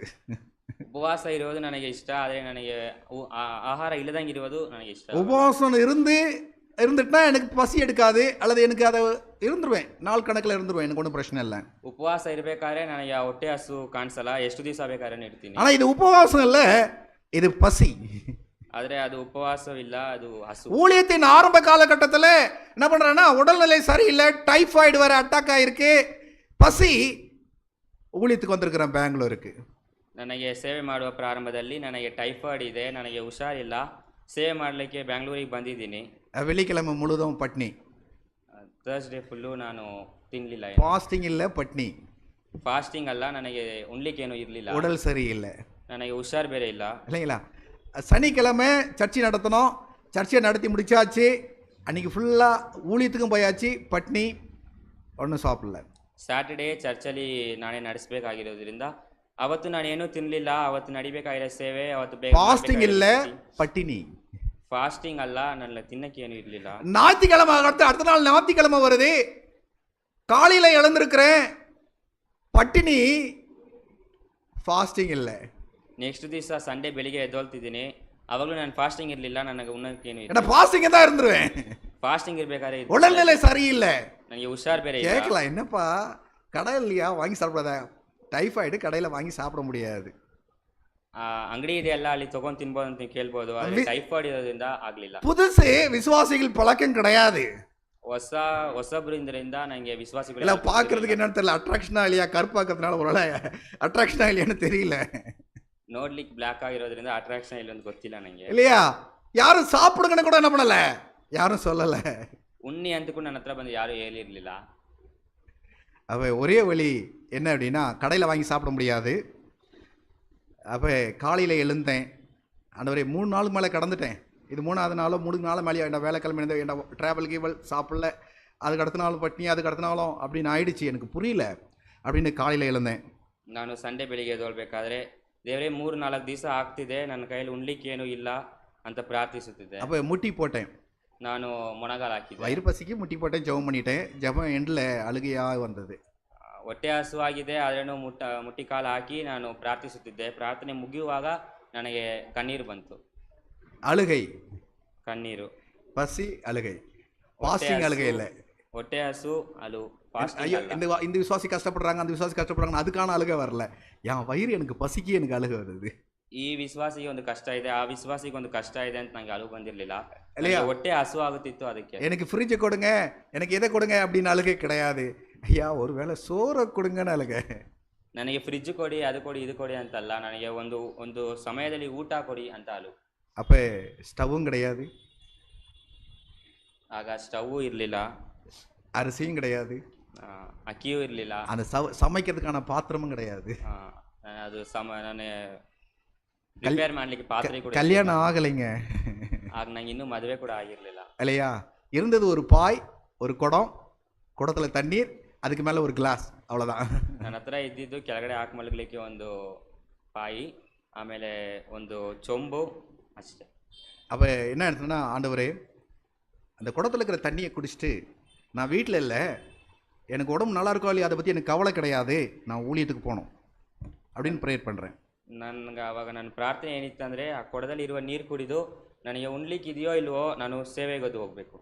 எனக்கு பசியை பற்றி கவலை கிடையாது இப்போ, ನನಗೆ ಇವಾಗ ಹೊಟ್ಟೆ ಹಸು ಬಗ್ಗೆ ஆனால் நான் ஊழியத்துக்கு போகணும், ನಾನು ಸೇವೆಗೆ ಹೋಗ್ಬೇಕು, நான் 4-5 வீடை பார்க்கணும், ನಾನು 4-5 ಮನೆ 10 பேருக்கு இயேசுவை பற்றி சொல்லணும், ಒಂದು 10 ಜನಕ್ಕೆ எனக்கு பசியை பற்றி போய் கவலை கிடையாது ನನಗೆ ಹೊಟ್ಟೆ ಹಸು ಬಗ್ಗೆ அப்படின்னு சொல்லி அப்படியே அழுதுகிட்டே என்ன பண்ண போறேன்னா, முட்டியை விட்டு எழுந்திருக்க போறேன். ಈ ತರ ಕಣ್ಣೀರು ಸುರಿಸುತ್ತಾನೆ ನಾನು ಎದುರಲಿದ್ದೆ. சாம்சனுக்கு சொல்லிட்டு இருக்கிறேன், ನನಗೆ ಹೇಳ್ತಿದ್ದಾರೆ இல்லையா? அவ அழுதுகிட்டே அப்படியே எழுந்திருக்கிறேன் நான். ಹಂಗೆ ಕಣ್ಣೀರು ಸುರಿಸುತ್ತಾನೆ. அப்போ என் உள்ளத்துல எலியா அப்படின்ற ஒரு தீர்க்கதரிசி ஞாபகம் வராரு. ಆವಾಗ ನನ್ನ ಹೃದಯದಲ್ಲಿ ಎಲಿಯಾ ಎಂದ ಒಂದು ತೀರ್ಕದರ್ಶಿ ಬಗ್ಗೆ ನನಗೆ ஞாபகம். அப்போ எலியா ஞாபகம் வரும்போது எனக்கு எல்லாம் என்ன ஆகும்னா, எலியா உம்முடைய ஊழியக்காரன் இல்லையா, அவருக்கு பஞ்சம் வந்தது, அவருக்கு என்ன பண்ணீங்க, காக்கா மூலம் என்ன பண்ணீங்க, காலையிலையும் மாலையிலையும் கொடுத்து அமிச்சிங்க, அப்போ நான் ஊழியக்காரன் கிடையாதா? ನನಗೆ ಅವಾಗ ಏನು ಹೃದಯಕ್ಕೆ ಬಂತಂದರೆ, ಎಲಿಯಾ ನಿಮ್ಮ ಸೇವೆ ಮಾಡುವವನು, ಅವನಿಗೆ ಅವರು ಕಷ್ಟದಲ್ಲಿ ಇರುವಾಗ ನೀವು ಒಂದು ಕಾಕವನ್ನು, ಒಂದು ಬರ್ಡನ್ನು ಕಳಿಸಿ ಆಹಾರವನ್ನು ಕೊಟ್ಟಿರಿ, ನಾನು ನಿಮ್ಮ ಸೇವೆ ಮಾಡುವವನೇ ಅಂತ ಒಂದು ಪ್ರಶ್ನೆ ಬಂತು. அப்படின்னு சொல்லி அழுது ஜெபம் பண்ணிட்டு, நான் தண்ணி குடிச்சிட்டு வீட்டில் இருக்க போகிறதில்ல, நான் ஊழியத்துக்கு போகிறேன் அப்படின்னு எழுந்திருக்கிறேன். ಅಂತ ಕಣ್ಣೀರು ಸುರಿಸಿ ಪ್ರಾರ್ಥಿಸಿ ಎದ್ದು, ನಾನು ಮನೆಯಲ್ಲಿ ಇರಲಿಕ್ಕೆ ಕುಂತಿರಲಿಲ್ಲ, ನಾನು ಸೇವೆಗೆ ಹೋಗ್ಬೇಕು. முழுசாக முட்டியை விட்டு எழுந்திருக்கல, கதவு தட்டுறாங்க. ನಾನು ಇನ್ನೂ ನನ್ನ ಮೊಣಕಾಲಿಂದ ಸಂಪೂರ್ತಿಯಾಗಿ ಎದ್ದು ಕೂಡ ನಿಂತ್ಕೊಂಡಿರಲಿಲ್ಲ, ಯಾರೋ ಮನೆ ಬಾಗಿಲು ತಟ್ತಿದ್ದಾರೆ. என்னன்னு எனக்கு தெரியாது, ಏನಂತ ನಂಗೆ ಗೊತ್ತಿರಲಿಲ್ಲ. அது ஆல்மோஸ்ட் 10 பிரேக்ஃபாஸ்ட் கடந்து டைம் கடந்துச்சு, 10-10:30 ஆயிடுச்சு. ಬ್ರೇಕ್ಫಾಸ್ಟ್ ಸಮಯ ಆಗಿತ್ತು, ಒಂದು 10-10:30 ಸಮಯ ಇತ್ತು. இல்லையா? நான் ஊழியத்துக்கு போக கிளம்பிட்டேன். ನಾನು ಸೇವೆಗೆ ಹೋಗಲು ರೆಡಿ ಆಗಿಬಿಟ್ಟಿದ್ದೆ. அப்போ கதவு போய் திறக்கிறேன், ஒருத்தர் இட்லியோட சுட சுட இட்லியோட நிற்கிறார். ನಾನು ಆಗ ಬಾಗಿಲು ಹೋಗಿ ತೆಗೆದು ನೋಡ್ತಾ ಇದ್ದೀನಿ, ಬಿಸಿ ಬಿಸಿ ಇಡ್ಲಿ ಇಟ್ಕೊಂಡು ಒಬ್ಬರು ನಿಂತ್ಕೊಂಡಿದ್ದಾರೆ. அனுபவிக்கிறவங்களுக்கு தெரியுங்க ಅದೆಲ್ಲ ನಾವು ಅನುಭವಿಸುವಾಗ ಅರ್ಥ ಆಗುತ್ತೆ. எவ்வளோ அனுபவிக்கிறவங்களுக்கு தான் அது தெரியும், ಅದು அவங்களுக்கு ನಾವು தெரியாது. ಎಷ್ಟುವರೆಗೂ ನಾವು ಅನುಭವಿಸಿರ್ತೀವೋ அதுவரைக்கும் ನಮ್ಗೆ ಗೊತ್ತಾಗುತ್ತೆ. பசியாக்குறவங்களுக்கு கூட தெரியாது. ஆண்டவர் சார்ந்து ஊழியத்தில் சார்ந்து இருக்கிற பாருங்க, அந்த பசி வேற, ஊழிய பசி வேற. ದೇವರನ್ನು ಸಾದು ಉಳಿಯಕ್ಕಾಗಿ ನಿಂತ್ಕೊಂಡಿರ್ಬೇಕಾದ್ರೆ ಬರುವ ಹಸು ಬೇರೆ, ಈ ಹಸು ಬೇರೆ. 5 நிமிஷம் முன்னாடி வந்திருந்தா ஏதோ கொடுக்க வந்திருக்கிறாங்கன்னு நினச்சிருப்பேன். 5 ನಿಮಿಷ ಮುಂದೆ ನಿಂತ್ಕೊಂಡಿದ್ದಿದ್ರೆ ಏನಾದರೆ ಕೊಡ್ಲಿಕ್ಕೆ ಬಂದಿದ್ದಾರೆ ಅಂತ ಬಯಸ್ತಿದೆ. 5 நிமிஷம் பின்னாடி வந்திருந்தா என் ஆண்டருடைய அன்பை நான் புரிஞ்சிருக்க மாட்டேன். ಒಂದು 5 ನಿಮಿಷ ಬಿಟ್ಟು ಕಳೆದು ಬಂದಿದ್ರೆ ನಾನು ದೇವರ ಪ್ರೀತಿ ಅರ್ಥ ஏன்னா நான் மாட்டும் பைபிள் எடுத்துட்டு வீடுகளுக்கு விசிட் பண்ண போயிருப்பேன். ನಾನು ನನ್ನ ಬೈಬಲನ್ನು ತಗೊಂಡು ವಿಸಿಟ್ ಮಾಡ್ಲಿಕ್ಕೆ ಹೋಗ್ತಾ ಇದ್ದೆ. நான் ஜெபம் பண்ணணும், ಆದರೆ ನಾನು ಪ್ರಾರ್ಥಿಸಬೇಕು. நான் ஜெபம் பண்ணுறதுக்கு முன்னாடி அவங்க வீட்டிலேருந்து எந்த டைமுக்கு அவங்க கிளம்பணும். ನಾನು ಈಗ ಪ್ರಾರ್ಥನೆ ಮಾಡಬೇಕು, ಪ್ರಾರ್ಥನೆ ಮಾಡಿ ಹೋಗ್ಬೇಕು. ಹಂಗಂದ್ರೆ ಅವ್ರ ಮನೆಯಿಂದ ಯಾವ ಸಮಯಕ್ಕೆ ಮನೆ ಬಿಡಬೇಕು? அவங்க எத்தனை மணிக்கு அவங்க கிளம்பணும், கரெக்டாக எப்போ ரீச் ஆகணும், அவங்க எப்போ கதவை தட்டணும், நான் எப்போ திறக்கணும், இதெல்லாம் ஆல்ரெடி ஃபிக்ஸ்டு. ನಾನು ಯಾವಾಗ ಸೇವೆಗೆ ಹೋಗಬೇಕು, ಅವ್ರು ಯಾವಾಗ ಮನೆ ಬಿಟ್ಟು ಬರಬೇಕು, ಅದೆಲ್ಲವೂ ಕೂಡ ದೇವರ ಲೆಕ್ಕದಲ್ಲಿ ಫಿಕ್ಸ್ ಆಗಿದೆ. நினைக்கிறேன் இதை தான் பவுல் அப்போஸ்தலர் நிறைய அனுபவிச்சுப்பான்னு நினைக்கிறேன். ನನಗಿಂತ ಪೌಲ ಅಪೊಸ್ತಲರು ತುಂಬಾನೇ ಅನುಭವಿಸಿರ್ತಾರೆ ಅಂತ ಅನ್ಕೊಂಡು. நல்லா யோசிங்க, ஊழியம் அப்படின்னா பவுல் சொன்னது எனக்கு ஞாபகம் வரும். அநேக தடவை பசியாக இருந்தேன் அப்படின்னு. ಸೇವೆ ಅಂದರೆ ನನಗೆ ಪೌಲ ಅಪೊಸ್ತಲರು ಬರೆದಿದ್ದ ஞாபಕ ಬರುತ್ತೆ. ಅನೇಕ ವೇಳೆಯಲ್ಲಿ ನಾನು ಹಸುವಾಗಿದ್ದೆ. அதுக்கப்புறம் ஒருவேளை அவருக்கு ஆகாரம் கிடைச்சிருக்கும். இந்த பிச்சை இவனுக்கே கிடைக்க தகுதியற்ற எனக்கே கிடைச்சிருக்கே, அப்போ அவருக்கு கிடைச்சிருக்காதா? அவருக்கும் நிறைய இடத்துல கிடைச்சிருக்கோம். சில இடத்துல பசி, வேற வேதனை இல்லை, வழி இல்லை. ಪೌಲ ಅಪೊಸ್ತಲರ ಅಷ್ಟು ನಾನು ಇರಲ್ಲ ಅಂದ್ರೇನು ಅವರಿಗೆ ಇನ್ನೂ ಹೆಚ್ಚು ಸಿಕ್ಕಿರುತ್ತೆ ಅಂತ ನಂಗೆ ಗೊತ್ತಾಗ್ತಿದೆ. தேவனுடைய பிள்ளைகளே, ದೇವರ ಮಕ್ಕಳೇ, பசியா? ಹೊಟ್ಟೆ ಹಸುವ? சாம்சன் ஆண்டவர்கிட்ட கேளு, ದೇವರ ಹತ್ರ ಕೇಳಬೇಕು. ஒரு ஊழியக்காரன் வேற யார்கிட்ட போய் கேட்க முடியும்? ಒಂದು ಸೇವೆ வேற யார்கிட்ட போய் கெஞ்ச முடியும்? யார்கிட்ட போய் கையை நீட்ட முடியும்? எனக்கு இதை செய்ய அதை செய்யிட்டு ஒரே நபர் ஆண்டவர் தான். ಒಂದು ಸೇವೆ ಮಾಡೋರು ಬೇರೆ ಯಾರ ಹತ್ರನೂ ಹೋಗಿ ನನಗೆ ಊಟ ಮಾಡ್ಲಿಕ್ಕಿಲ್ಲ ಅಂತ ನಿಂತ್ಕೊಂಡು ಕೇಳಲಿಕ್ಕಾಗಲ್ಲ, ಬೇರೆ ಯಾರ ಮನೇನೂ ತಟ್ಟಕ್ಕಾಗಲ್ಲ. ಕೇಳಕ್ಕಿರೋದು ಒಬ್ಬೇ ಒಬ್ರು, ಅದು ನಮ್ಮ ದೇವರು. அப்போ எனக்கு சோறு கொடுத்தது எனக்கு பெருசா தெரியல, எனக்கு ஊழியம் தாங்க பெருசா தெரியுது. ஊழியத்துக்கு போறேன் அப்படின்னும் போது எழுதுறா போடா ஊழியத்துக்கு, நீ பசியா இருந்தாலும் பரவாயில்ல, 3 நாள் நான் 4 நாள் சாப்பிட்டாலும் பரவாயில்ல, நீ போ, என்னை பத்தி சொல்ல போ அப்படின்ற அந்த அழைப்புக்கு கொடுத்த வெகுமானமா நினைக்கிறேன். அவ்வளவுதான். ನನಗೆ ಯಾವಾಗ ಸಿಕ್ಕಿದ್ದು ಒಂದು, ನಾನು ಕಷ್ಟದಲ್ಲಿದ್ದೆ, 3 ದಿವಸ ಉಣ್ಲಿಲ್ಲ ಅಂತ ಸಿಕ್ಕಿದ್ದಲ್ಲ, ನಾನು ದೇವರ ಸೇವೆಗೆ ಹೋಗಿದ್ದರಿಂದ ನಂಗೆ ಸಿಕ್ಕಿತ್ತು ಅಂತ ಭಾವಿಸ್ತಿದ್ದೆ. மைக் எப்படி பிடிக்கணும்னேம்மா? அப்ப எதுக்கு அது கொடுக்கப்படுதுன்னா, ஊழியம் செய்யறதுக்கு தான் அது கொடுக்கப்படுது. சும்மா இருக்கிறவங்கெல்லாம் கொடுத்த கிடையாது. ಅದು ನಂಗೆ ಏನಕ್ಕೆ ಸಿಕ್ಕಿತ್ತು ಅಂದರೆ ಸುಮ್ಮನೆ ಸಿಕ್ಕಿರಲಿಲ್ಲ, ನಾನು ಸೇವೆಗೆ ಹೋಗಬೇಕಾಗಿತ್ತು, ಅದರಿಂದ ಸಿಕ್ಕಿತ್ತು. அதான் அவர் சொல்றாரு, என்னை பலப்படுத்துகிற பசியா இருந்தேன், ನಾನು பலப்படுத்துகிற என் தேவன். ನಾನು ಹಸುವಾಗಿದ್ದೆ, ನನ್ನನ್ನು ಬಲಪಡಿಸುವ ನನ್ನ ದೇವರು. அது மாத்திரம் இல்ல, கர்த்தராக இயேசு என்னை உண்மையுள்ளவன் என்று எண்ணி இந்த ஊழியத்தை எனக்கு கொடுத்திருக்கிறாரு. ಕರ್ತನಾದ ಯೆಹೋವನು ನನಗೆ ನೀತಿಮಂತನೆಂದು ತಿಳಿದು ನನಗೆ ಈ ಸೇವೆಯನ್ನು ಕೊಟ್ಟಿದ್ದಾರೆ. சாம்சன் உன்னை விட அட்ராக்ஷனா நிறைய பேர் இருக்கிறாங்க. ನನಗಿಂತ ಅಟ್ರಾಕ್ಟ್ ತುಂಬಾ ಜನ, அறிவாளிகள் நிறைய பேர் இருக்கிறாங்க, ವಿಸ್ಡಮ್ ಜ್ಞಾನ ಇರುವವರು ತುಂಬಾ ಜನ ಇದ್ದಾರೆ, பணம் படைத்தவர்கள் நிறைய பேர் இருக்கிறாங்க. ಕಾಸಿರುವವರು ಇನ್ನೂ ಹೆಚ್ಚು ಜನ ஆனா ಇದ್ದಾರೆ. நீ பட்ட கஷ்டம் கொஞ்ச நஞ்சம் கிடையாது. ಅಂದರೆ ಪಟ್ಟ ಕಷ್ಟ ಸ್ವಲ್ಪ ಅಲ್ಲ. இல்லைங்களா? தகப்பனை இழந்து, ಅಪ್ಪ ಹೇಳ್ದಂಗೆ குடும்பத்தை தாத்தாவை நம்பி தாத்தாவையும் இழந்து, ಮನೆ ತಾತನನ್ನು ನಂಬಿಕೊಂಡು ತಾತಾವು வறுமையின் வழியில ಮನೆಗೆ அவர் பண்ண வேண்டிய பிரசங்கத்தை நான் அவருக்காக நான் பண்ணிட்டு இருக்கிறேன்.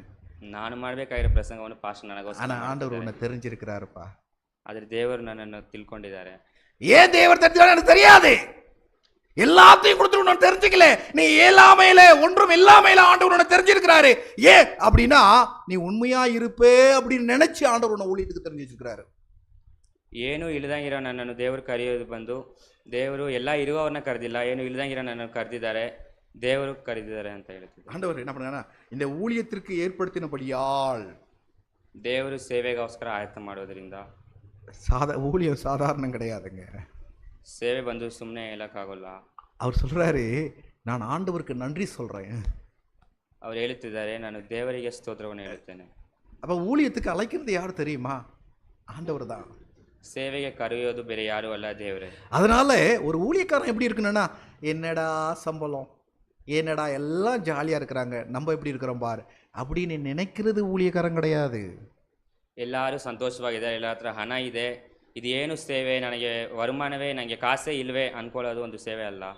அப்ப அவர் யார் அப்படின்றத நம்ம பார்க்கணும். அப்படின்னா போடுறாரு 13வது அதிகாரத்தில் 13வது வசனத்தில் 13 வேர்சஸ். ಅದು ಏನಂತ ನೋಡ್ಬೇಕಾದ್ರೆ 13ನೇ ವಚನದಲ್ಲಿ ಹೇಳುತ್ತಿದ್ದಾರೆ.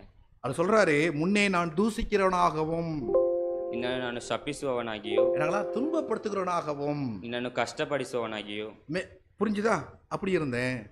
ಆ ರೀತಿಯಾಗಿದ್ದೆ ಅಂತ ಹೇಳಿ. அப்படின்னு ಅರ್ಥ, ஒருத்தன் சர்வசாதாரணமாக வந்து துன்பப்படுத்திட முடியுமா அப்படின்னு என்ன அர்த்தம்னா, அவன்கிட்ட அதிகாரம் இருந்தது. ಹಂಗಂದ್ರೆ ಏನು ಅರ್ಥ ಅಂದ್ರೆ ಅಧಿಕಾರ ಇರುವ ದೇವರು. அவனுக்கு 4 பேர் இருந்தாங்க, ಅವರಿಗೆ 4 ಜನ, அவளுக்கு டாப் லெவல் வரைக்கும் நடந்தது, ஆதரவு அவருக்கு இருந்தது. ಮೇಲೆವರೆಗೂ ಅವರಿಗೆ ಒಂದು, அதனாலதான் நினைச்சவன்லாம் அடிக்க ஆரம்பிச்சான், நினைச்சவன்லாம் சாகடிக்க நினைச்சான். ಇರುವವರೆಲ್ಲರನ್ನು ಸಾಯಿಸಲು ನೋಡಿದ್ರು. இல்லை, தேவாதி தேவனை தூஷிக்கின்ற அளவுக்கு அவனுக்கு பெருமை. அது எங்கேருந்து வந்தது? அந்த கெத்துன்னு சொல்லுவாங்க இல்லையா, அது எங்கேருந்து வந்தது அப்படின்னா ಅವனுடைய பின்பலம் அப்படி இருந்தது. ದೇವರನ್ನೇ ಶಪಿಸುವ ರೀತಿಯಲ್ಲಿ ಅವರಿಗೆ ಹಿಂದೆಯಿಂದ ಒಂದು ಬಲ ಕೊಟ್ಟಿತ್ತು. நீங்களா அதனால என்ன பண்ணா, கொடுமை செஞ்சான். ಅದರಿಂದ ಅವರೆಲ್ಲರನ್ನು ಕಷ್ಟಪಡಿಸಿದ್ರು. அப்படி இருந்தோம், ಹಂಗಿದ್ದು ಕೂಡ அவன் சொல்றாரு பாருங்க, அப்படி இருந்தோம், நான் அறியாமையினால் அவிவிசுவாசினாலே அப்படி செய்தபடியால் இரக்கம் பெற்றேன். ನಾನು ಗೊತ್ತಿಲ್ದಂಗೆ ಆ ರೀತಿಯಾಗಿ ಮಾಡಿದರೋದ್ರಿಂದ ನನ್ನ ದೇವರು ನನಗೆ ಕೃಪೆಯನ್ನು ತೋರಿಸಿದ್ದಾರೆ ಅಂತ ಹೇಳುತ್ತಾರೆ. அவன் தெளிவா புரிஞ்சுக்கிட்டா அவன் சாதாரண ஆள் கிடையாதுங்க. ನಾವು ಚೆನ್ನಾಗಿ ಅರ್ಥ ಮಾಡ್ಕೊಂಡ್ರೆ ಅವರು ಒಂದು ಸಾಧಾರಣ ಮನುಷ್ಯನಲ್ಲ. இதை படிக்கல, ஃபெயில் ஆயிட்டாரு, அதனால அவர் ஆண்டவர் செலக்ட் பண்ணிட்டார் அப்படின்னு கிடையாது. ಏನೋ ನಂಗೆ ಓದಕ್ ಬರ್ಲಿಲ್ಲ, ನಾನು ಫೇಲ್ ಆಗ್ಬಿಟ್ಟೆ ಅಂತ ದೇವರ ಸೇವೆ ಮಾಡ್ಲಿದ್ದಲ್ಲ இல்லையா? அப்ப ஆண்டவருடைய ஊழியத்திற்கு அவர் யாரை அழைக்கிறாரு, யாரு பெற்றுக்கொள்வா அப்படின்னு நம்ம சொல்ல முடியாது, நம்மளால இயலாத சொல்ல. ದೇವರಿಗೆ ಸೇವೆಗೆ ಯಾರನ್ನ ಕರೀತಾರ ಅಂತ ನಮ್ಮ ಕೈಯಲ್ಲಿ ಹೇಳಲಿಕ್ಕೆ ಆಗೋದಿಲ್ಲ. நம்ம சிலர் விரும்பினாலும் போக முடியாது. ನಮ್ಮ ಕೈಯಲ್ಲಿ ಒಂದು ಫೀಸ್ಟ್ ಇದ್ರೆ ಕೂಡ ನಮ್ಗೆ ಹೋಗಕ್ ಆಗೋದಿಲ್ಲ. எவ்வளவு வசதிகள் இருந்தாலும் நம்மளால போக முடியாது. ಎಷ್ಟು ನಮಗೆ ಎಲ್ಲ ಇದ್ರೆ ಕೂಡ ನಮ್ಗೆ ಹೋಗಕ್ அத வேதம் சொல்லுது, ஆரோனை போல ஒருவன் அழைக்கப்படாவிட்டால் அப்படின்னு வேதம் சொல்லுது. ಬೈಬಲ್ ಹೇಳುತ್ತಿದೆ ಆರೋನ ಅಂತ ಒಂದು ಕರಿತೇನೆ ಅಂತ. அப்ப இதுல வேதம் தெளிவா சொல்லுது, அவர் இரக்கம் பெற்றாருங்க. ಬೈಬಲ್ ಇಲ್ಲಿ ನಮಗೆ ಕ್ಲಿಯರ್ ಆಗಿ ಹೇಳುತ್ತೆ ಅವರಿಗೆ ಕೃಪೆ ಸಿಕ್ಕಿತ್ತು ಅಂತ. 14வது வசனம், நம்முடைய கர்த்தராகிய கர்த்தரின் கிருபை கிறிஸ்து இயேசுவின் மேல் உள்ள விசுவாசத்தோடும் அன்போடும் என்னிடத்தில் பரிபூர்ணமாய் பெருகிற்று. 14ನೇ ವಚನದಲ್ಲಿ ಈ ರೀತಿಯಾಗಿ ಹೇಳುತ್ತಿದೆ, ஊழியக்காரனுக்கு என்ன இருக்கக்கூடாது? பவுல் அப்போஸ்தலன் கிறிஸ்துவை ஏற்றுக்கொண்டதுக்கு முன்னாடி என்ன இருந்ததோ அது ஊழியக்காரனுக்கு இருக்கக்கூடாது. ಒಂದು ಸೇವೆ ಮಾಡುವವರಿಗೆ ಪೌಲ ಅಪೊಸ್ತಲರು ದೇವರನ್ನು ತಿಳ್ಕೊಳ್ಳೋಕೆ ಮುಂಚೆ ಇದ್ದಿದ್ದ ಯಾವ ಒಂದು ಕ್ಯಾರೆಕ್ಟರ್ ಕೂಡ ಇರಬಾರದು. ஒன்று, எனக்கு ரொம்ப மனசு கஷ்டப்படுறது பெருமை. ಒಂದು ನನಗೆ ತುಂಬಾ ಕಷ್ಟಪಡಿಸುವುದೇನು ಅಂದರೆ ಒಂದು ಹೆಮ್ಮೆ. என்னது, பாஸ்டரை விட நான் நல்லா பிரசங்கம் பண்றேன், பெருமை. ಪಾಸ್ಟರಿಗಿಂತ ನಾನು ಇನ್ನೂ ಚೆನ್ನಾಗಿ ಸೇವೆ ಮಾಡುತ್ತಿದ್ದೇನೆ ಅಂತ ಒಂದು ಹೆಮ್ಮೆ. அவங்களை விட நான் பெட்ரு, பெருமை. ಅವರಿಗಿಂತ ನಾನು ಇನ್ನೂ ಚೆನ್ನಾಗಿದ್ದೀನಿ ಅಂತ ಒಂದು ಹೆಮ್ಮೆ. எனக்கு 10 ಲ್ಯಾಂಗ್ವೇಜ್ தெரியும், பெருமை. ನನಗೆ 10 ಭಾಷೆ ಗೊತ್ತು ಅಂತ ಒಂದು ಹೆಮ್ಮೆ. நான் எல்லா பாஷையிலையும் மொழி பெயர்ப்பேன், பெருமை. ನನಗೆ ಎಲ್ಲಾ ಭಾಷೆಯಲ್ಲೂ ಟ್ರಾನ್ಸ್ಲೇಟ್ ಮಾಡಿ எல்லா பாஷையிலையும் நான் சத்தியத்தை சொல்லுவேன், பெருமை. ಎಲ್ಲಾ ಭಾಷೆಯಲ್ಲೂ ನನಗೆ ಮಾತಾಡಕ್ ಬರುತ್ತೆ. நல்லா இசை அடி செகண்ட் நினைச்ச உடனே இசை நம்ம பாட்டு எழுதி நம்ம பட்டின இசை போட்டுருவேன், பெருமை. ಒಂದು ಸೆಕೆಂಡ್ ಅಲ್ಲಿ ನಾನು ಒಂದು ಹಾಡು ಬರೆದು ಅದು ಹಾಡ್ಲಿಕ್ಕೆ ಆಗುತ್ತೆ, ಹೆಮ್ಮೆ. இல்லைங்களா? எந்த அழுமையான குரல்ல பாடுவேன், நான் பாடினா அப்படியே சபை அப்படியே நிற்கும், அப்படியே அதுக்காக காத்து இருக்கும், பெருமை. ನಾನು ಹಾಡಿದರೆ ಎಲ್ಲರೂ ಕೇಳಿ ಹಂಗೆ ನಿಂತ್ಕೋತಾರೆ ಅಂತ ಒಂದು ಹೆಮ್ಮೆ. ஊழியக்காரனுக்கு இது இருக்கக்கூடாது, ಸೇವೆ ಮಾಡುವವರಿಗೆ ಇದು ಇರಬಾರ್ದು. ஏடா ஏறக்குறைய எனக்கு தெரிஞ்ச 4-5 பாஷை சாமுக்கு தெரியும், இந்திய சேர்த்தா 5-6 மேலே தெரியும். இது பெருமையை கொடுத்துடக்கூடாது. ನನಗೆ ಗೊತ್ತಿರುವ 5 ಭಾಷೆ ನನ್ನ ಒಳಗೆ ಒಂದು ಹೆಮ್ಮೆಯನ್ನು ತಗೋಬರಬಾರದು. சாகிற வரைக்கும் ஒரு ஊழியக்காரனுக்கு பெருமை வரக்கூடாது. ಸಾವನ್ನು ನೋಡುವವರೆಗೂ ಒಂದು ಸೇವೆ ಮಾಡುವವರಿಗೆ ಹೆಮ್ಮೆ ಬರಬಾರದು. இல்லைங்களா? எப்படி பெருமை வளரணும் அப்படின்னா பவுல் சொல்லி கொடுக்குறாரு, சிலுவையை குறித்து இல்லாமல் வேற எதையும் குறித்து மாட்டேன், மேன்மை பாராட்ட மாட்டேன். அப்ப உன் முன்னாடி எத்தனையோ பேர் உன்னை பாராட்டினாலும் உனக்கு முன்னாடி நிற்க வேண்டியது கிராஸ், கிராஸ் மட்டும்தான். ಹಂಗೆ ಹೆಮ್ಮೆ ಪಡಬೇಕು ಅಂದ್ರೆ ದೇವರ ಒಂದು ಶಿಲುಬೆ ಮಾತ್ರ ನಮ್ಮ ಕಣ್ಣು ಮುಂದೆಗೆ ಬರಬೇಕು. ஏன்டா ஆண்டவர் உனக்கு எல்லா திறமை இருக்குன்னு சொல்லி உன்னை தேர்ந்தெடுத்துக்கல. ನನಗೆ ಎಲ್ಲ ತಾಳಂದಿದೆ ಅಂತ ದೇವರನ್ನ ನಾನು ಎತ್ಕೊಂಡಿಲ್ಲ. இல்லைங்களா? அந்த திறமையை நீ காமிக்கிறதுக்காக ஆண்டவர் உன்னை தேர்ந்தெடுக்கல. ನನ್ನ ಒಂದು ಟ್ಯಾಲೆಂಟ್ ಅನ್ನು ತೋರಿಸ್ಕೊಳ್ಳಿಕ್ಕೆ ದೇವರು ತಗೊಂಡಿಲ್ಲ. ஆண்டவர் உனக்கு கொடுக்க எப்போ உனக்கு உன்னை ஆசீர்வதிப்பார் அப்படின்னா, எப்போ உன் பெருமையெல்லாம் ஒன்றுமில்லை குப்புன்னு நினைக்கிறியோ, பவுல் அப்போஸ்தலன் மாதிரி எனக்கு இதெல்லாம் ஆதாயமா இருக்கோ அது எல்லாவற்றையும் குப்பை என்று எண்ணினேன் அப்படின்னு நினைச்சுக்கின்ற பொழுதுதான் அவர் ஊழியம் செய்ய முடிஞ்சது, இல்லைன்னா அவரால் செஞ்சிருக்க முடியாது.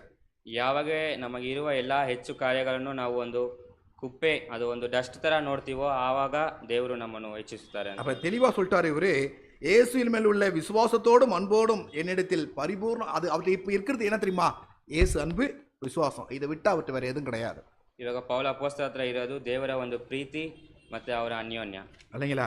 அவர் தான் சொல்றாரு, உண்ணவும் உடுக்கவும் நமக்கு உண்டாயிருந்தால் அது போதும் என்றிருக்க கடவோம். ಅದೇ ಪೌಲ ಅಪೊಸ್ತಲರು ಹೇಳ್ತಿದ್ದಾರೆ, ನಮಗೆ ಉಣ್ಣಲು ಮತ್ತೆ ಧರಿಸಲು ಇದ್ರೆ ಸಾಕು ಅಂತ. என்னம்மா அப்போ என்ன அர்த்தம்? சாம் படித்து நிறையா சேர்த்து வச்சு பங்களா கட்டி கார் வாங்கி ஜாலியாக போய் இல்லைங்களா, பிள்ளைகளை கல்யாணம் பண்ணி பிள்ளைகளை பெற்று அப்படியே பக்காவாக அப்படி உயரணும் அப்படின்ற எண்ணம் இருக்குமா சாமுக்கு? ಒಂದು ಸೇವೆ ಮಾಡುವವರಿಗೆ ಚೆನ್ನಾಗಿ ಬಾಳಿ ಚೆನ್ನಾಗಿ ಮನೆಯೆಲ್ಲ ಕಟ್ಟಿ ಮಕ್ಕಳೆಲ್ಲ ನೋಡಿ ಆ ಥರ ಸಂತೋಷವಾಗಿರಬೇಕು. இது வரைக்கும் வீடு எங்களுக்கு சொந்த வீடு இல்லை இல்லையா, வீடை கட்டி ராஜம்மாவுக்கு ஒரு வீடு இல்லைங்களா, அனிதாவுக்கு ஒரு வீடு, பக்கத்து சித்தி சுவேதா என்ன சுவேதாவா சுவாதிக்கு ஒரு வீடு அப்படின்னு கட்டணும்னு ஆசையா? ಒಂದು ನನಗೆ ಬಂದು ಒಂದು ನಮ್ಮ ರಾಜ್ಯಮ್ಮಗೆ ಒಂದು ಮನೆ, ಅಮ್ಮಗೆ ಒಂದು ಮನೆ, ನಮ್ಮ ಚಿಕ್ಕಮ್ಮಗೆ ಒಂದು ಮನೆ ಕಟ್ಟಬೇಕು ಅಂತ ಒಂದು ಆಸೆ ಇರ್ಬೇಕು. அதெல்லாம் முடியாதுப்பா. ಅದೆಲ್ಲ ಆಗೋದಿಲ್ಲ. நான் வேதம் தெளிவா சொல்லுது, ஆண்டவர் ஒரு ஊழியக்காரனுக்கு கொடுத்திருக்கிற ஆசை என்ன அப்படின்னா, உண்றியா உடுக்கிறியா ஊழியத்துக்கு போ, ஊழியத்துக்கு செய், அதுதான் ஆண்டவர் கொடுக்குறது.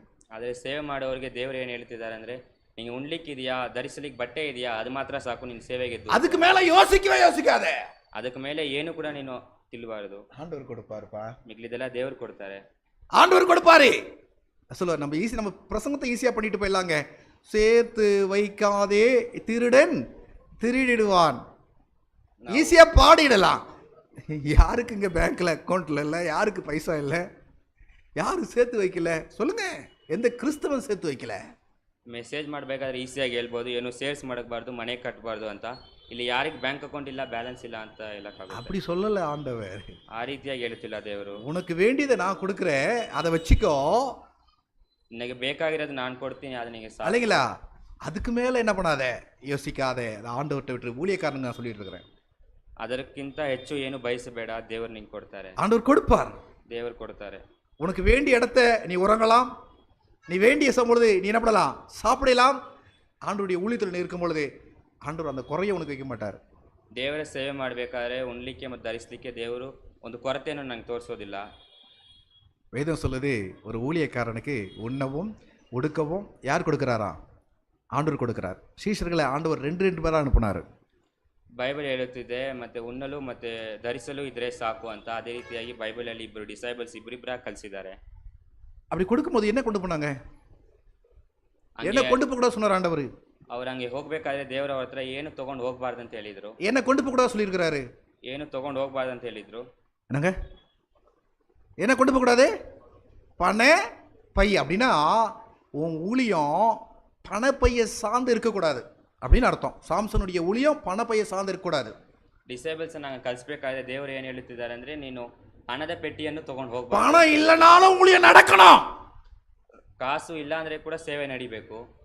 சொல்லுவோம், தெருவுலையும் படுக்க தெரியணும். ஆண்டவர் உயர்த்துக்கின்ற பொழுது உயரவும் தெரியணும்.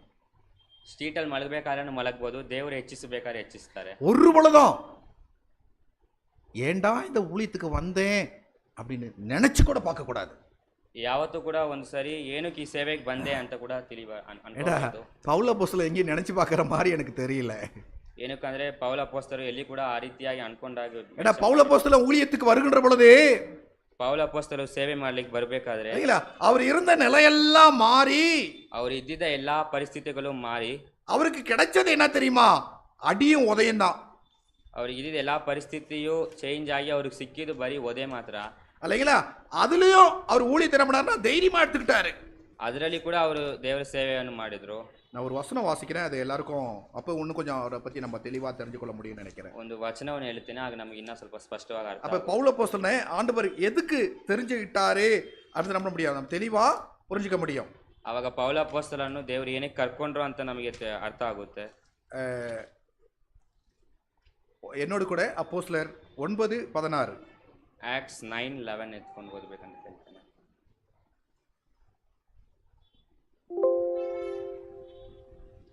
வாசிக்கலாமா?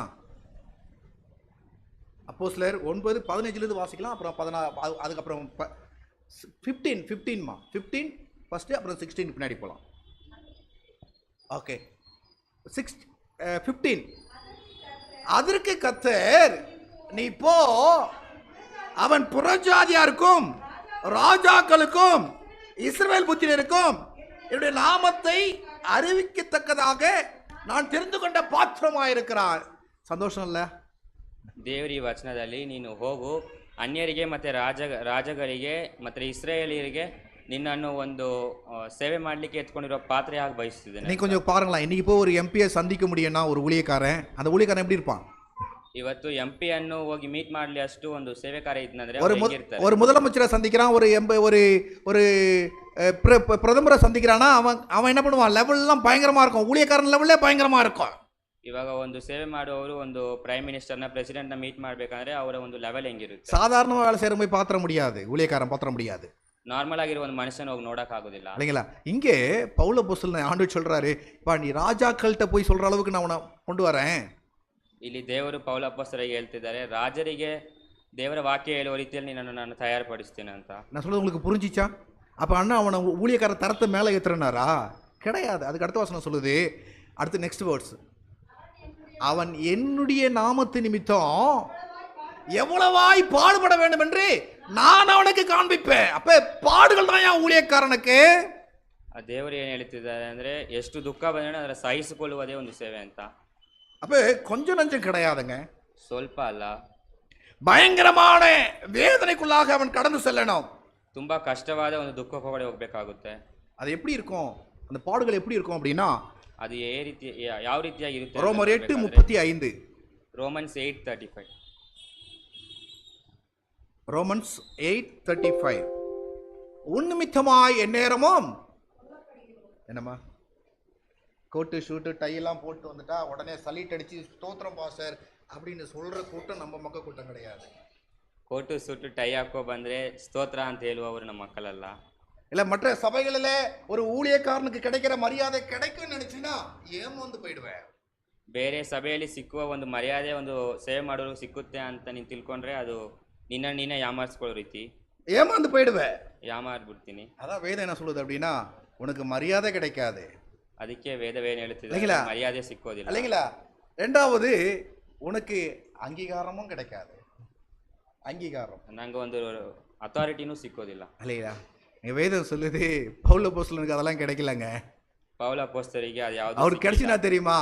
ಅವ್ರಿಗೆ ಸಿಕ್ಕಿದೇನ, அனுதினமும் நீ நல்லது செஞ்சாலும் உனக்கு திட்டு, நீ கெட்டது செஞ்சாலும் உனக்கு பழி, எல்லாவற்றையும் சுமக்கணும். அதுதான் சாம்சன் ஊழியம். ಪೌಲ ಅಪೊಸ್ತಲರಿಗೆ ಸಿಕ್ಕಿದ್ದೇನೆಂದ್ರೆ, ಒಳ್ಳೇದು ಮಾಡಿದ್ರೇನು ಬೈತಿದ್ರು, ಕೆಟ್ಟದ್ದು ಮಾಡಿದ್ರೇನು ಬೈತಿದ್ರು. ಅದೇ ಸೇವೆ ಮಾಡುವ ಸಿಕ್ಕು. தப்பு யாரு செஞ்சாலும் மாட்டி முழிக்கிறது நீயே தான் இருக்கணும். ಯಾರೇ ತಪ್ಪು ಮಾಡಿದ್ರೇನು ನಿಂತ್ಕೊಂಡು ನೋಡ್ಬೇಕಾಗಿರೋದು ನಾನಾಗಿರುತ್ತೆ. அந்த நேரத்தில் தப்பிக்க நினைக்காத, ಆ ಟೈಮಲ್ಲಿ ಎಸ್ಕೇಪ್ ಆಗ್ಬೇಕಂತ ಅನ್ಕೋಬಾರ್ದು. இல்லையா?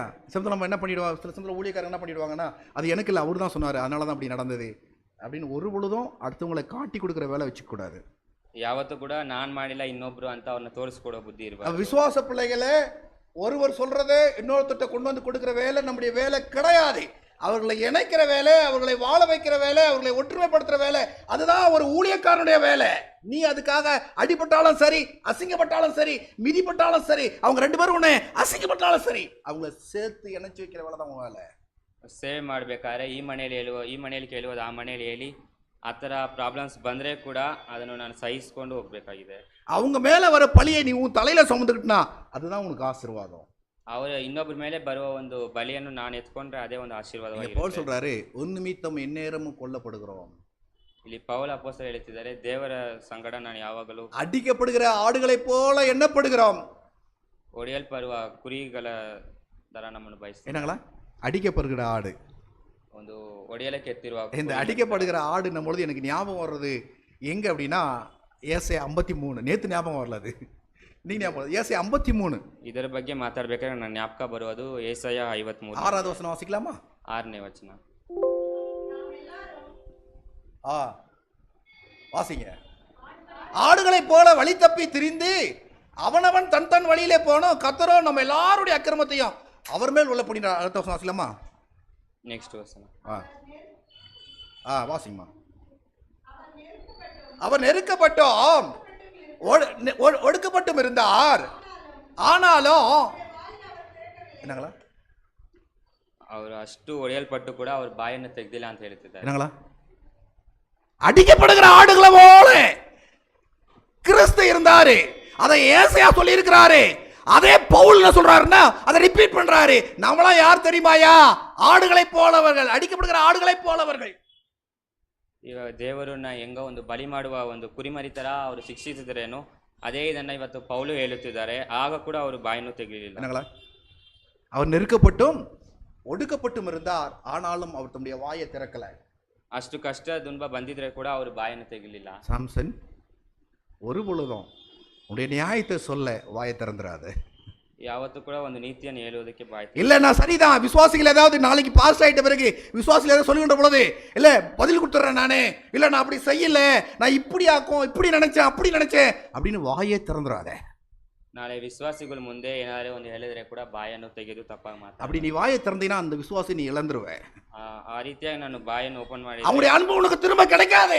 ಆ ಒಂದು ಸೋಲ್ ನಂಗೆ ಮತ್ತೆ அவங்கள உன்னால திரும்ப பார்க்க முடியாது. ಮತ್ತೆ ಅವ್ರನ್ನ ಸಂಧಿಸ್ಲಿಕ್ಕೆ ಆಗೋದಿಲ್ಲ. அவங்கள்ட்ட வாயே திறந்துடாத. பரவாயில்ல, பழியை சுமந்தாலும் பரவாயில்ல, அப்படியே நில்லு, அவன் தான் ஊழியக்காரன். ಅವ್ರು ಏನೇ ಹೇಳಿದ್ರೇನು ಪರವಾಗಿಲ್ಲ, ಹಂಗೆ ನಿಂತ್ಕೋ. இல்லையா? இல்லை அவங்கள கேட்டு பாருங்க, இவங்கள கேட்டு பாருங்க. உன் நியாயத்தை என்ன பண்ணாத, பட்டியலிடாத. ಅವರನ್ನು ಕೇಳಿ ಇವರನ್ನೇ ಕೇಳಿ ಅಂತ ನ್ಯಾಯವನ್ನು ಮಾತಾಡಬೇಡ. இல்லைங்களா? அமைதியா போயிடுங்க. ಸುಮ್ಮನೆ ಹೋಗ್ಬೇಕು. அதுதான் ஆண்டவர் செய்தார். ಅದೇ ದೇವರು ಮಾಡಿ. இங்க வேற சொல்லுது, அவர் நெருக்கப்பட்டு ஒடுக்கப்பட்டு இருந்தார், ஆனாலும் தம்முடைய வாய் என்ன பண்ணல, அவரே திறக்கலைங்க. ಅವರಿಗೆ ಅಷ್ಟೇ ಕಷ್ಟ ಬಂದಿದ್ರೇನೋ ಅವ್ರ ಬಾಯನ್ನು ಬಂದು ತೆಗೆದಿಲ್ಲ. யார் இவரு? ಯಾರು ಇವರು? சிருஷ்டி. அவருக்கு இல்லாத அதிகாரமா உனக்கு வந்திருக்க போகுது. ಅವರಿಗೆ ಇದ್ದಿದ್ದ ಒಂದು ராஜாதி ராஜா, சர்வமும் அவர் சொல்ல ஆகும், அவர் கட்டளையிட நிற்கும். அப்படிப்பட்ட ஆண்டவர் எல்லா பவரும் இருந்தோம், வாயை திறக்கல அப்படின்னு வேதம் சொல்லுது. ಅಷ್ಟು ಗಣವುಳ್ಳ ದೇವರೇ ಬಂದು ಬಾಯಿ ತೆಗಿಲಿಲ್ಲ ಅಂತ ನಮಗೆ ಹೇಳ್ತಿದೆ. அவருக்கு இல்லாத ஞானமா உனக்கு இருந்துற போதுப்பா. ಅವರಿಗೆ ಇಲ್ದಂಗಿರುವ ಜ್ಞಾನವ ನನಗಿರುತ್ತೆ. என்ன நார்மனையா வேற யாருக்கும் நடந்துருமா? அவருக்கு இல்லாத ஞானம். ஆனா அவர் என்ன பண்ணாரா, அவர் தாம் வாயை என்ன பண்ணல, திறக்கல. ಆದರೆ ಕೂಡ ಅವ್ರಿಗೆ ಅವ್ರ ಬಾಯನ್ನು ಓಪನ್ ಮಾಡಲಿ. இதை சொல்லும் பொழுது எனக்கு இன்னொன்று ஞாபகம் வருது. அதுக்காக நம்ம என்ன பண்ண போகிறோம், நேராக மத்தேயுக்கு நம்ம போக போகிறோம். ಮ್ಯಾಥ್ಯೂ ಬುಕ್ ಓಪನ್ ಮಾಡೋಣ இல்லையா? மத்தேயுக்கு 26வது அதிகாரத்துக்கு நம்ம வந்துடுவோம். ಮತ್ತೆಯು 26ನೇ ಅಧ್ಯಾಯಕ್ಕೆ ಬರೋಣ. இல்லையா? 62 42 62 அப்பொழுது பிரதான ஆசாரியன் எழுந்திருந்து அவரை நோக்கி, இவர்கள் உனக்கு விரோதமாய் சாட்சி சொல்லுகிறதை குறித்து என்னங்களா எப்படிங்க இருக்கும்? இவங்க என்னமா சொல்றாங்களே அவனை குறித்து, அவன் தான் பிரதான ஆசாரியன் அப்படின்னா வேதத்தை அறிந்தவன், அந்த ஆசாரிப்பு கூடாரத்தில் அவன் தான் எல்லாவற்றையும் செய்யணும், தலைமையானவன். அவன் சொல்லுகின்ற பொழுது தேசமே என்ன பண்ணும், கேட்கும். ಒಂದು ಹೈ ಪ್ರೀಸ್ಟ್ ಜಾಗದಲ್ಲಿ ಇರುವವರು ಅವ್ರು ಹೇಳಿದ್ರೆ ಎಲ್ಲರೂ ಕೇಳ್ತಾರೆ ಅಂತ ಒಬ್ರು ಬಂದು ವಿರೋಧವಾಗಿ ಸಾಕ್ಷಿ ಹೇಳುತ್ತಿದ್ದಾರೆ. அவன் நின்று ஆண்டவரை பார்த்து கேட்கிறா, அவர்களெல்லாம் உனக்கு விரோதமாக சாட்சி சொல்றாங்களே, நீ என்னப்பா எதுவும் சொல்லலையா ಅಂತ ಒಂದು ಮನುಷ್ಯರು ವಿರೋಧವಾಗಿ ಸಾಕ್ಷಿ ಹೇಳುತ್ತಿದ್ದಾರಲ್ಲ, ನೀನು ಏನು ಹೇಳೋದಿಲ್ವಾ ಅಂತ ಕೇಳ್ತಿದ್ದಾರೆ. சப்போஸ் இந்த பிரசங்கத்தை மறந்துட்டான்னு திரும்ப போட்டு கேட்டுக்க, போனாலும் கேட்டுக்க, என்னம்மா நீ வேலைக்கு வந்துட்ட பிறகு கேட்டுக்கணும் சர்மன். அப்புறமா ಈ ಸೆರ್ಮನನ್ನು ಮರ್ತೋದ್ರೆ ಕೂಡ ಇನ್ನೊಂದ್ಸರಿ ನೋಡ್ಕೋಬೇಕು. அங்கே போட்டிருக்கு, அவர் என்ன உனக்கு விரோதமாக சாட்சி சொல்லுவாங்க, நீ ஒன்றும் சொல்லலையானா அவர் என்ன எப்படி இருந்தாரு, அவர் எப்படி இருந்தாரு, சைலண்ட். அடுத்த வசனம் சொல்லுது, இயேசுவோ 63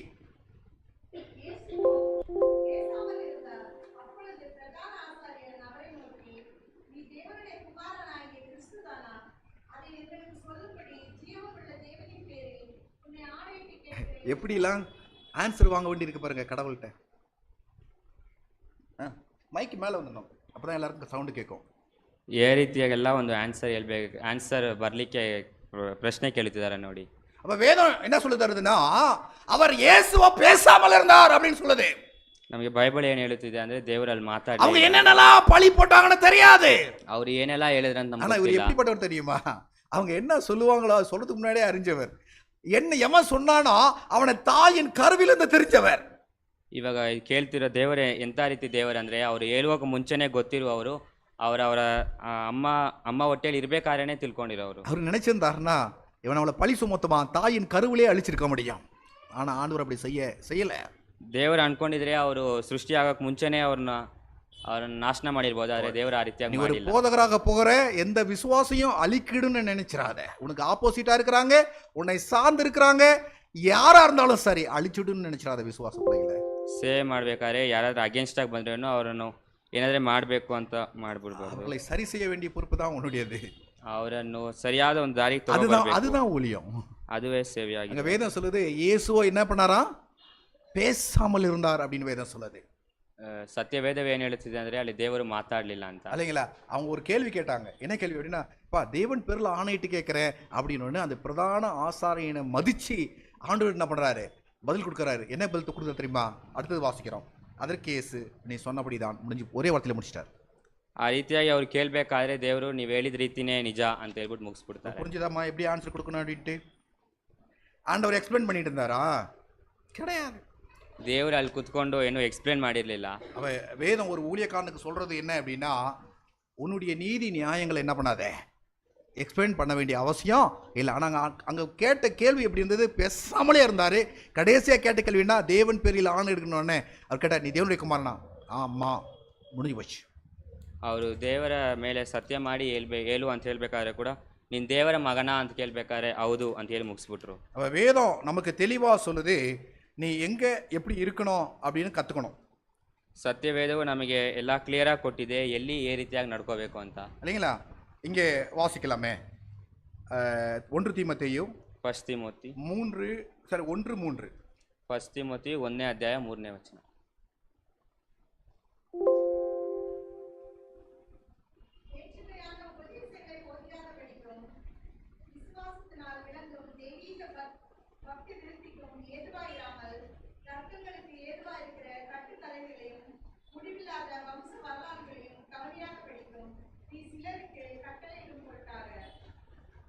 அப்போ இதை நம்ம இதை வாசிக்கிறோம். ஆக்சுவலி நான் இன்னொரு வசனம் தேடிட்டு இருக்கிறேன்.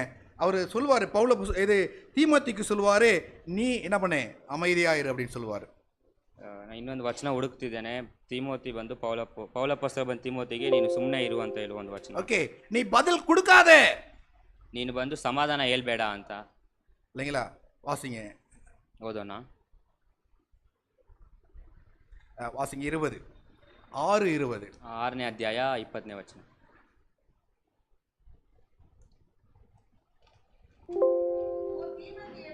ஓ தீமோத்தேயுவே, உன்னிடத்தில் ஒப்புவிக்கப்பட்டதை நீ காத்துக்கொண்டு வீண் பேச்சுகளுக்கு ஞானம் என்று பொய்யாய் பெயர் பெற்றிருக்கிற என்ன பண்ணமா விலகு, அங்கே இருக்காதன்னு அர்த்தம். ஒன்றும் பேசாதே அப்படின்னு அர்த்தம். ದೇವರಲ್ಲಿ ಏನು ಹೇಳ್ತಿದೆ ಅಂತ ಅಂತ ಒಂದು ಜಾಗದಲ್ಲಿ ಇರಬೇಡ, ಅಲ್ಲಿಂದ ದೂರ ಬಾ ಅಂತ. சரி, வாசிக்கலாம். 2:1. 2ನೇ ಅಧ್ಯಾಯ 1ನೇ ವಚನ.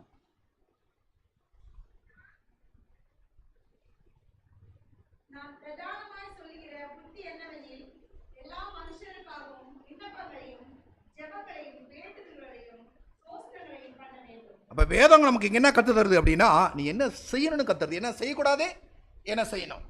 ಇಲ್ಲಿ ನಮಗೆ ಸತ್ಯವೇದವು ಏನು ಮಾಡಬಾರ್ದು ಮತ್ತೆ ಏನು ಮಾಡ್ಬೇಕಂತ ತಿಳಿಸ್ಕೊಡ್ತೀವಿ. என்ன செய்யணும் அப்படின்னா, உன் வேலை நீ விண்ணப்பம் பண்ணணும், எல்லா மனுஷனுக்காக விண்ணப்பம் பண்ணணும்.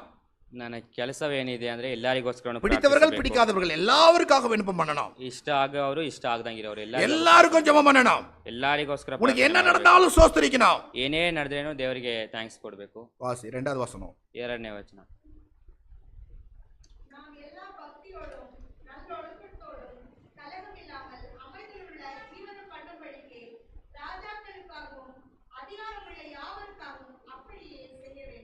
இதை என்ன பண்ணணும்? இதை கட்டாயமா அப்படியே செய்யணும். இதுல மாற்றம் இருக்கக்கூடாது. ಇದು ಹೆಂಗ್ ಬರ್ದಿದೆಯೋ ಅದೇ ರೀತಿಯಾಗಿ ಮಾಡಬೇಕು, ಇದರಲ್ಲಿ ಏನೋ ಒಂದು ಚೇಂಜಸ್ ಇರಬಾರ್ದು. ಸರಿ, ಅದಕ್ಕೆ அடுத்தது 1:18. 1ನೇ ಅಧ್ಯಾಯ 18ನೇ ವಚನ.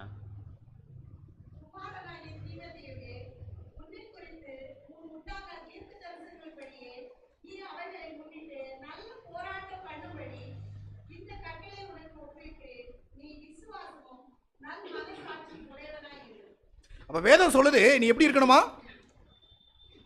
எப்படி இருக்கணுமா? நல்ல போராட்டம் போராடும்படிக்கு இந்த கட்டளைகளை உனக்கு ஒப்புவிக்கிற, நீ விசுவாசத்தோடும், அதுக்கப்புறம் என்னம்மா, நல் மனசாட்சியோடு உடையவனாயிரு. ಒಳ್ಳೆ ಒಂದು ಹೋರಾಟವನ್ನು ಓಡುವವನಾಗಿಯೂ ಮತ್ತೆ ಒಂದು ಒಳ್ಳೆ ಮನಸ್ಸಿರುವವನಾಗಿ ನೀನು ಇರಬೇಕು ಅಂತ ಹೇಳುತ್ತಿದೆ. இல்லைங்களா? வாசிக்கணும். 4வது வசனம். 3:4. ಓದೋಣ. 3-4ನೇ ವಚನ.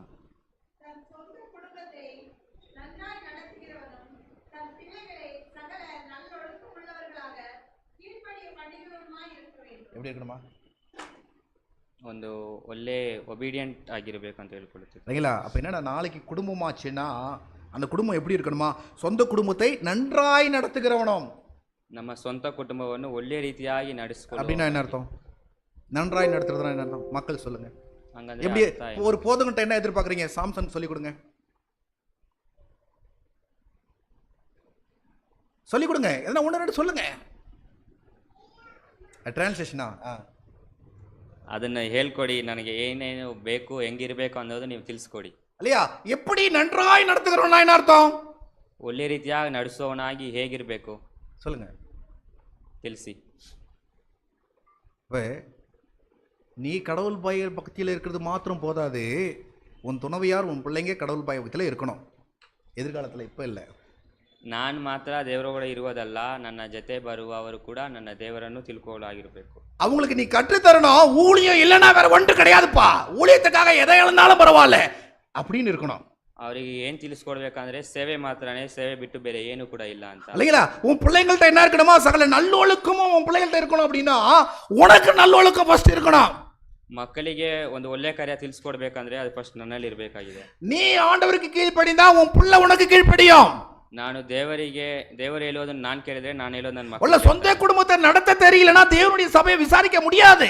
ಸ್ವಂತ ಕುಟುಂಬವನ್ನು ನಡೆಸಲಿಕ್ಕೆ ಆಗಿಲ್ಲ ಅಂದ್ರೆ ಸಭೆಯನ್ನು ನಾನು ನೋಡ್ಕೊಳ್ಳೋಕೆ ಆಗೋದಿಲ್ಲ. இல்லைங்களா? அப்ப சபையை குறித்து, குடும்பத்தை குறித்து நான் சிலது படிச்சுட்டு இருந்தேன்.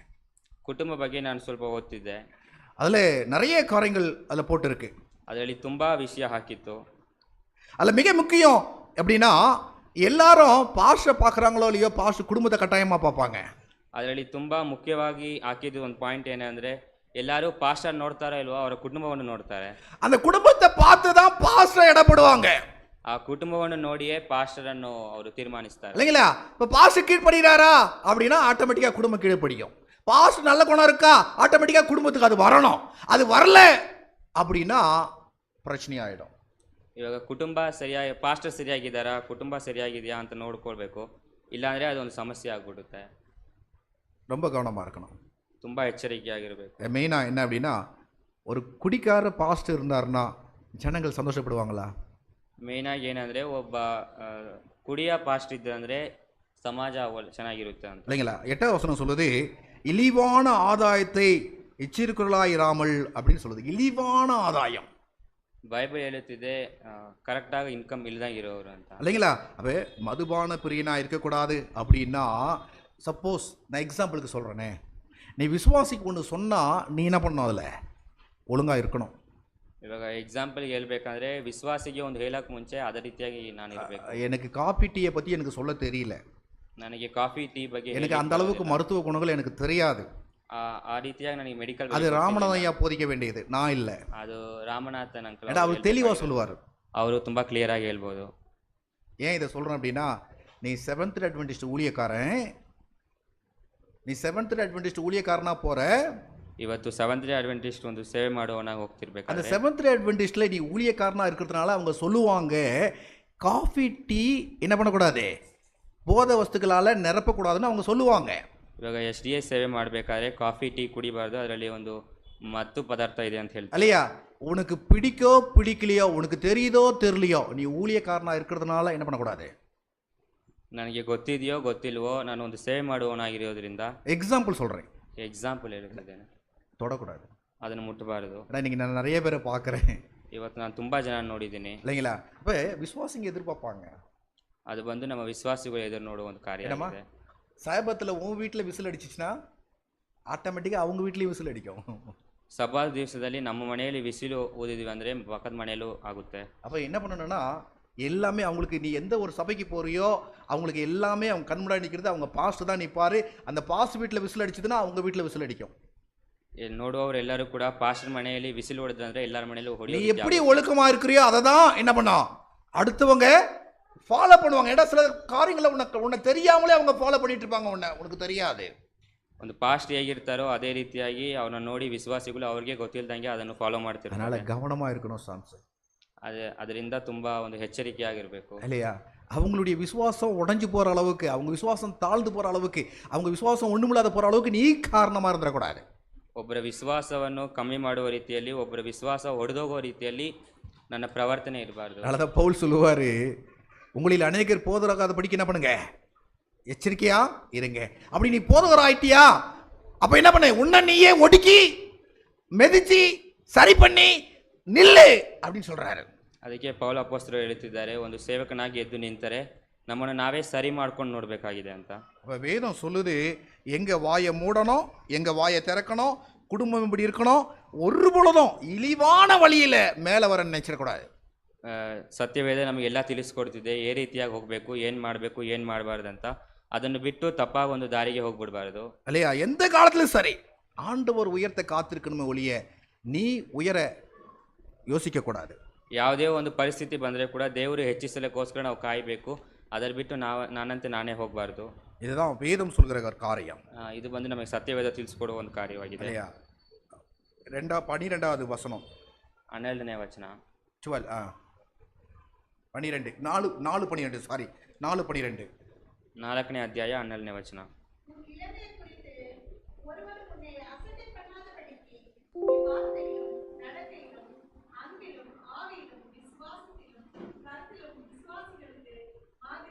எப்படி இருக்கணும் சாம்? நீங்க போட்டிருக்கு எப்படி இருக்கணும் அப்படின்னா, உன் இளமையை குறித்து.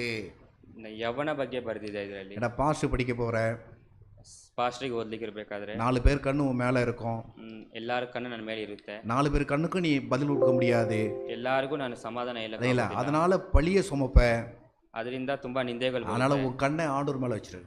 ಕಣ್ಣನ್ನು ದೇವರ ಮೇಲೆ ಇಟ್ಕೊಂಡಿರ್ಬೇಕು. நான் சொன்னது உனக்கு சாமுக்கு புரிய நினைக்கிறேன், புரியலன்னா அப்புறமா செர்மன் சொன்னது கேளு. ನಾನು ಹೇಳಿದ ಅರ್ಥ ಆಗಿರುತ್ತೆ ಅನ್ಕೋತೀನಿ, ಇಲ್ಲಾಂದ್ರೆ ಆಮೇಲೆ ಸೆರ್ಮನ್ ಆದ್ಮೇಲೆ ನೋಡ್ಬೇಕು. உன் இளமையை குறித்து யாரும் என்ன பண்ணக்கூடாது, வாலிப பிள்ளை என்னங்க பண்ணோம், வாலிப பிள்ளை பேசிட்டான், வாலிப பிள்ளை செஞ்சிட்டான் அப்படின்ற நிலைக்கு நீ கொண்டு வந்துடாத. ಯವನ ಮಗನು, ಇವನಿಗೇನು ಗೊತ್ತು ಅಂತ ಎಲ್ಲರೂ ಮಾತಾಡೋ ರೀತಿಯಲ್ಲಿ ನಡ್ಕೋಬಾರ್ದು. ஏன்னா உன் இளமையை குறித்து ஒருவனும் உன்னை அசட்டை பண்ணாதபடிக்கு நீ வார்த்தையிலும் நடக்கையிலும் அன்பிலும் ஆவிலும் விசுவாசத்திலும் கற்பிலும் விசுவாசிகளுக்கு மாதிரியா இருக்கு. இதுக்கு நான் டெய்லி போராடிட்டு இருக்கிறேன். என் பிள்ளைகளுக்கு நான் மாதிரியா இருக்கணும், யசோந்தபுர் திருச்சபை விசுவாச பிள்ளைகளுக்கு நான் மாதிரியா இருக்கணும்னு நான் போராடிட்டு இருக்கிறேன். ஏன்னா என்னை பார்த்து அவங்க விசுவாசம் கெட்டு போயிடக்கூடாது அப்படின்னு ஆண்டவர்கிட்ட ஜெபம் பண்ணிட்டு இருக்கிறேன். ಯವನ ಕಾಲದಲ್ಲಿ ನನ್ನ ನಡತೆಯು ನಾನು ತೋರಿಸುವ ಆ ಒಂದು ಪ್ರೀತಿಯು ಯಾವುದರಿಂದ ಕೂಡ ತಪ್ಪು ಬಿಡಬಾರ್ದು. ಏನಕ್ಕಂದರೆ ಇದರ ಬಗ್ಗೆ ಪಾಸ್ಟರ್ ಡೈಲಿ ಪ್ರಾರ್ಥನೆ ಮಾಡುತ್ತಿದ್ದಾರೆ, ಅವರಿಂದ ಒಂದು ವಿಶ್ವಾಸಿ ಕೂಡ ಹೊರಗೆ ಹೋಗಬಾರ್ದು ಅಂತ. இது புரிஞ்சுப்பேன்னு நினைக்கிறேன். ಅರ್ಥ ಆಗಿರುತ್ತೆ ಅಂತ ಅನ್ಕೋತೀನಿ. இவருக்கு மாத்திரம் இந்த செய்தி கிடையாது, ನನಗೆ ಮಾತ್ರ ಕೊಟ್ಟಂತ ಒಂದು ಪ್ರಸಂಗ ಅಲ್ಲ. ஐயா மார்ட்டின் மைன் ஐயா ஒரு வீடு ஓப்பன் பண்ண போகிறாங்க. ಮಾರ್ಟಿನ್ ಮಣಿ ಅಂಕಲ್ ಬಂದು ஒரு ಮನೆ ಓಪನ್ ಮಾಡಿ, என் மனசில் அது கட்டும் போது எனக்கு தெரிஞ்சது அது வீடு கிடையாது, அது சபை அப்படின்னு தெரிஞ்சுது. ನನಗೆ ಅವರು ಕಟ್ಟಬೇಕಾದ್ರೆ ನನಗೆ ಗೊತ್ತಾಯಿತು ಅದು ಒಂದು ಮನೆ ಅಲ್ಲ, ಅದು ಒಂದು ಚರ್ಚ್ ಅಂತ. சபை அது ಒಂದು ಸಭೆ. ஏன் அப்படின்னா தூரத்துல இருக்கிறவங்க ஆலயத்துக்கு போக முடியாதவங்களுக்கு அது சபை, அது வீடு இல்ல. ದೂರ ಬರ ಇರುವವರು ಚರ್ಚ್ಗೆ ಬರ್ಲಿಕ್ಕೆ ಆಗದಂಗೆ ಇರುವವರಿಗೆ ಅದು ಒಂದು ಸಭೆಯಾಗಿದೆ. அப்ப அது சபையா இருக்குன்னா அவர் யாரு? அவர் ஆசாரியன், அவர் ஊழியக்காரர். ಅದು ಒಂದು ಸಭೆಯಾಗಿದೆ ಅಂದ್ರೆ ಹಂಗಂದ್ರೆ ಅಂಕಲ್ ಯಾರು, ಅವರು ಅಲ್ಲಿ ಒಂದು அக்கம் பக்கம் இருக்கிறவங்களை அரவணைத்து இயேசுவை அறிந்து கொள்வதற்கு ஏதுவாய் செய்கிற அவர் ஒரு ஊழியக்காரர். ஒரு சபை ஒரு ஊழியக்காரரா ஆண்டவர் மாற்றுவார், ஊழியக்காரர் ஆகணும். ஏன்னா அந்த இடத்துல ஆண்டவர் சபை வீடை கொடுத்த நோக்கமே அதுதான். ಅಲ್ಲಿ ಸುತ್ತಮುತ್ತ ಇರುವವರಿಗೆ ಒಂದು ಮಾದರಿಯಾಗಿದ್ದು ಇರ್ಲಿಕ್ಕೋಸ್ಕರನೇ ದೇವರು ಅವರಿಗೆ. என் மனசுல அதுதான் வந்தது. அது சபை அது. அப்போ நீங்கள் சபை எப்படி இருக்கணும்னு உங்களுக்கு தெரியும்டா. நீங்கள் ஏற்கனவே நிறைய ஊழியம் செஞ்சுருக்கிறீங்க, வயசில் அனுபவம் வாய்ந்தவங்க, உங்களுக்கு எல்லாமே தெரியும். அதை குறித்து நம்ம வேறு நான் சொல்லலை. ஒரு சபை எப்படி இருக்கணுமோ, ஒரு போதகன் எப்படி இருக்கணுமோ, அப்படி ஐயா என்ன பண்ணணும், அந்த இடத்துல இருந்தால் அநேக ஆத்துமாக்களை அந்த இடத்துக்கு கொண்டு வருவார். ಅವರು ವಯಸ್ಸಲ್ಲಿ ದೊಡ್ಡವರಾಗಿದ್ದಾರೆ, ಅವರಿಗೆ ಸಭೆ ಬಗ್ಗೆ ಹೇಳಲಿಕ್ಕೆ ಏನು ಇಲ್ಲ, ಅವ್ರು ಇನ್ನೂ ಚೆನ್ನಾಗಿ ಓದಿರ್ತಾರೆ. ಒಂದು ಸಭೆ ಹೆಂಗಿರಬೇಕು ಆ ರೀತಿಯಾಗಿ ಅವರಲ್ಲಿ ನಡೆಸಬೇಕಾಗಿದೆ. எவ்வளோக்கு எவ்வளோ சீக்கிரமாக அந்த இடத்துல ஒரு ஆராதனை நடக்கணுமோ அது நடக்கணும், அநேகர் வரணும். ಎಷ್ಟು ಬೇಗ ಅಲ್ಲಿ ಒಂದು ಪ್ರಾರ್ಥನಾ ಕೂಟ ಮಾಡಲಿಕ್ಕೆ ಆಗುತ್ತೋ ಅಷ್ಟು ಬೇಗ ಮಾಡಬೇಕು. இவர் இளம் ஊழியக்கார், அவர் அனுபவம் வாய்ந்த ஊழியக்கார். ನಾನು ಒಂದು ಯವನ ஊழியக்காரನಾಗಿದ್ದೇನೆ, ಅವರು ಬಂದು ಒಂದು ಅನುಭವ ಇರುವ ஊழியக்கார. அக்கம் பக்கத்தோடு நம்ம எப்படி நடந்துக்கணும், குடும்பத்தோடு எப்படி நடந்துக்கணும், குடும்பத்தினுடைய பிள்ளைகளை எப்படி அரவணைக்கணும், குடும்பத்தினுடைய பிள்ளைகள் எப்படினாலும் இருப்பாங்க, நம்ம அரவணைத்து போகணும். அதுதான் அந்த இல்லத்திற்கு ஆசீர்வாதமாக ஆண்டவர் தருவார். ಸುತ್ತಮುತ್ತ ಇರೋರು ಹೆಂಗ್ ಬೇಕಾದ್ರೆ ಇರ್ಬೋದು, ನಮ್ಮ ಕುಟುಂಬ ಏ ರೀತಿಯಾಗಿ ಬೇಕಾದ್ರೆ ಇರ್ಬೋದು, ಆದರೆ ಅವರೆಲ್ಲರನ್ನೂ ಸೇರಿಸಿಕೊಂಡು ಬಾಳುವುದೇ ನಮ್ಮ ಕುಟುಂಬವಾಗಿದೆ. நான் ஒன்று படித்தேன், ஹோம் அப்படின்னா என்ன அப்படின்னு நான் ஒன்று படித்தேன். ನಾನು ಮನೆ ಅಂದ್ರೆ ಏನು ಅಂತ ಒಂದು ರೀತಿಯಲ್ಲಿ அது ஒரு மரம் போல, ಅದು ಒಂದು ಮರ ರೀತಿ ಅಂತ ಹೇಳಿ இல்லைங்களா? அது மரம் போல அப்படின்னா அதில் இருக்கிற பிள்ளைகள் எல்லாம் அல்லது அதை சார்ந்தவர்கள் எல்லாம் கிளைகளை போல. ಅದು ಆ ಮನೆಯಲ್ಲಿ ಮರದಲ್ಲಿ ಇರುವವರೆಲ್ಲರೂ ಕೂಡ ಕುಟುಂಬದಲ್ಲಿ ಇರುವ ಎಲ್ಲ ಎಲೆಗಳು ತರ. கிளைகள் எப்படி வேணாலும் போலாம் ಆ ಮರಗಳು ಹೇಗ್ ಬೇಕಾದ್ರೆ ಹೋಗ್ಬೋದು ಅದರಲ್ಲಿ. இல்லைங்களா? ஆனா அந்த கிளைகளுக்கெல்லாம் வேறு எது ஒன்று, அதுதான் ஹோம். ಲೀಫ್ ಹೆಂಗ್ ಬೇಕಾದ್ರೆ ಹೋಗ್ಬೋದು, ಆದ್ರೆ ಅದೆಲ್ಲದಕ್ಕೂ ಒಂದು ರೂಟ್ ಆಗಿರೋದು ಆ ಮನೆ. அந்த வேர் ஸ்ட்ராங்கா இருந்துச்சுன்னா அந்த கிளைக சூப்பரா இருக்கும். ಆ ಒಂದು ಬೇರು ತುಂಬಾ ಸ್ಟ್ರಾಂಗ್ ಆಗಿತ್ತಂದ್ರೆ ಆ ಕೆಲೆ ಅದ್ರಲ್ಲಿ ಬೆಳೆಯೋದೆಲ್ಲ ಕೂಡ ತುಂಬಾ ಸ್ಟ್ರಾಂಗ್ ಆಗಿರುತ್ತೆ. நான் ஏற்கனவே ஒரு பாட்டு எழுதியிருப்பேன்னு நினைக்கிறேன் இல்லையா? ஒரு பாட்டு எழுதினேன், ನಾನು ಒಂದು ಹಾಡು ಬರ್ದೆ, வேர்களை பத்தி எழுதினேன். ಬೇರೆ ಬಗ್ಗೆ ಒಂದು ಹಾಡು ಬರೆದಿದ್ದೆ. வேர்கள் இல்லைன்னா என்ன கிடையாது? ஜீவன் இல்லை. வேர்கள் இல்லைன்னா ஜீவன் கிடையாது. ಆ ಒಂದು ರೂಟ್ ಇಲ್ಲ ಅಂದ್ರೆ ಅದಕ್ಕೆ ಜೀವ ಇಲ್ಲ ಅಂತ. மறைந்திருக்கும் வேர்கள் பெருமை பாராட்டுவது கிடையாது. ಕೆಳಗಡೆ ಇರುವುದು ಅದು ನಮ್ಮ ಕಣ್ಣು ಕಾಣಿಸೋಲ್ಲ, ಆದ್ರೆ ಅದು ಹೆಮ್ಮೆ ஏன் அப்படின்னா, நீ மறைந்திருக்கிற இந்த வேரால தான் அழகா இருக்கிற கிளையா இருக்கட்டும், கனியா இருக்கட்டும், அல்லது அதுல இருக்கிற பூவா இருக்கட்டும், அது எல்லாம் நல்லா ஆகுறதுக்கு காரணம் யார் தெரியுமா? அந்த வேர், மறைந்திருக்கின்ற வேர் தான். ಆ ಮರ ಚೆನ್ನಾಗಿ ಬೆಳೆಯೋದಕ್ಕೆ ಅದರಲ್ಲಿರುವ ಅದು ಫಲ ಕೊಡುವುದಕ್ಕೆ ಎಲ್ಲದಕ್ಕೂ ಕೂಡ ಕಾರಣ ಬಂದು ಕೆಳಗೆ ಇರುವ ಆ ಬೇರು. எனக்கு தெரிஞ்ச வரைக்கும் இது வரைக்கும் யாரும் என்ன பண்ணல அப்படின்னா, ஒரு மரத்தை பார்த்துட்டு வேர் சூப்பரா இருக்கே அப்படின்னு சொன்னது கிடையாது. பழம் சூப்பரா இருக்கே, ஃப்ளவர் சூப்பரா இருக்கே, இலை சூப்பரா இருக்கே அப்படி சொல்லிட்டு போன ஆட்கள் தான் நிறைய. ನನಗೆ ಗೊತ್ತಿರೋ ಅಷ್ಟುವರೆಗೂ ಯಾರು ಕೂಡ ಒಂದು ಬೇರೆ ಬಗ್ಗೆ யாரு கூட ಏನು ಮಾತಾಡಿರಲ್ಲ. ಆ ಫಲ ಚೆನ್ನಾಗಿದೆ ಅಂತ ಮಾತ್ರ அப்ப ಹೇಳಿದ್ದಾರೆ. அந்த மரம் யார் தெரியுமா? அந்த வேர் யார் தெரியுமா? ஐயா, உங்க இல்லத்துக்கு வேர் யார் தெரியுமா? நீங்க தான். ஐயா மார்ட்டின் மணியை தான் அந்த இடத்திற்கு, அந்த இல்லத்திற்கு வேர். ಆ ಒಂದು ಜಾಗಕ್ಕೆ ಅಂಕಲ್ ಮಾರ್ಟಿಮನಿ ಅವರು ಬಂದು ಅಲ್ಲಿ ಒಂದು ಬೇರಾಗಿ ನಿಂತಿದ್ದಾರೆ. இல்லைங்களா? அந்த வேர் யாருக்கும் பார்க்க மாட்டாங்க, அந்த வேறு அருமையை புரிஞ்சிக்க மாட்டாங்க, அது என்ன பிரயாசப்படும் தெரிஞ்சிக்க மாட்டாங்க. ஆனால் அந்த மரம்லாம் அழகாக இருக்கணும்னா அந்த வேர் நீங்கள், ஆண்டவர் உங்களை வேறாக வச்சுக்கிறார். அந்த குடும்பத்துக்கு மாத்திரமல்ல, அந்த சபை, அந்த அங்கே வருகை போகின்ற சபைக்கு உங்களை ஆண்டவர் வேறாக வச்சுக்கிறாரு. பிரகாசிங்க, ஆண்டவர் எடுத்து உங்களை பயன்படுத்துவார். ಆ ಜಾಗದಲ್ಲಿ ಒಂದು ಮನೆಯನ್ನು ಕೊಟ್ಟಿದ್ದಾರೆ, ಅಲ್ಲಿ ನೀವು ಒಂದು ಬೇರಾಗಿದ್ದೀರಾ, ಅಲ್ಲಿರೋರು ಎಲ್ಲರನ್ನು ಕೂಡ ನಿಮ್ಮಲ್ಲಿ ನೋಡ್ಕೋಬೇಕಂತ ಕೇಳ್ತೇವೆ. தேவனுடைய நாமத்திற்கு ஸ்தோத்திரம் உண்டாவதாக. ದೇವರ ಪರಿಶುದ್ಧ ನಾಮಕ್ಕೆ. இப்போ நம்முடைய மத்தியில் 2 பேர் இருக்காங்க, அவங்கள முன்னாடி 2 பேரை நான் முன்னாடி அழைக்கிறேன். வாங்கம்மா.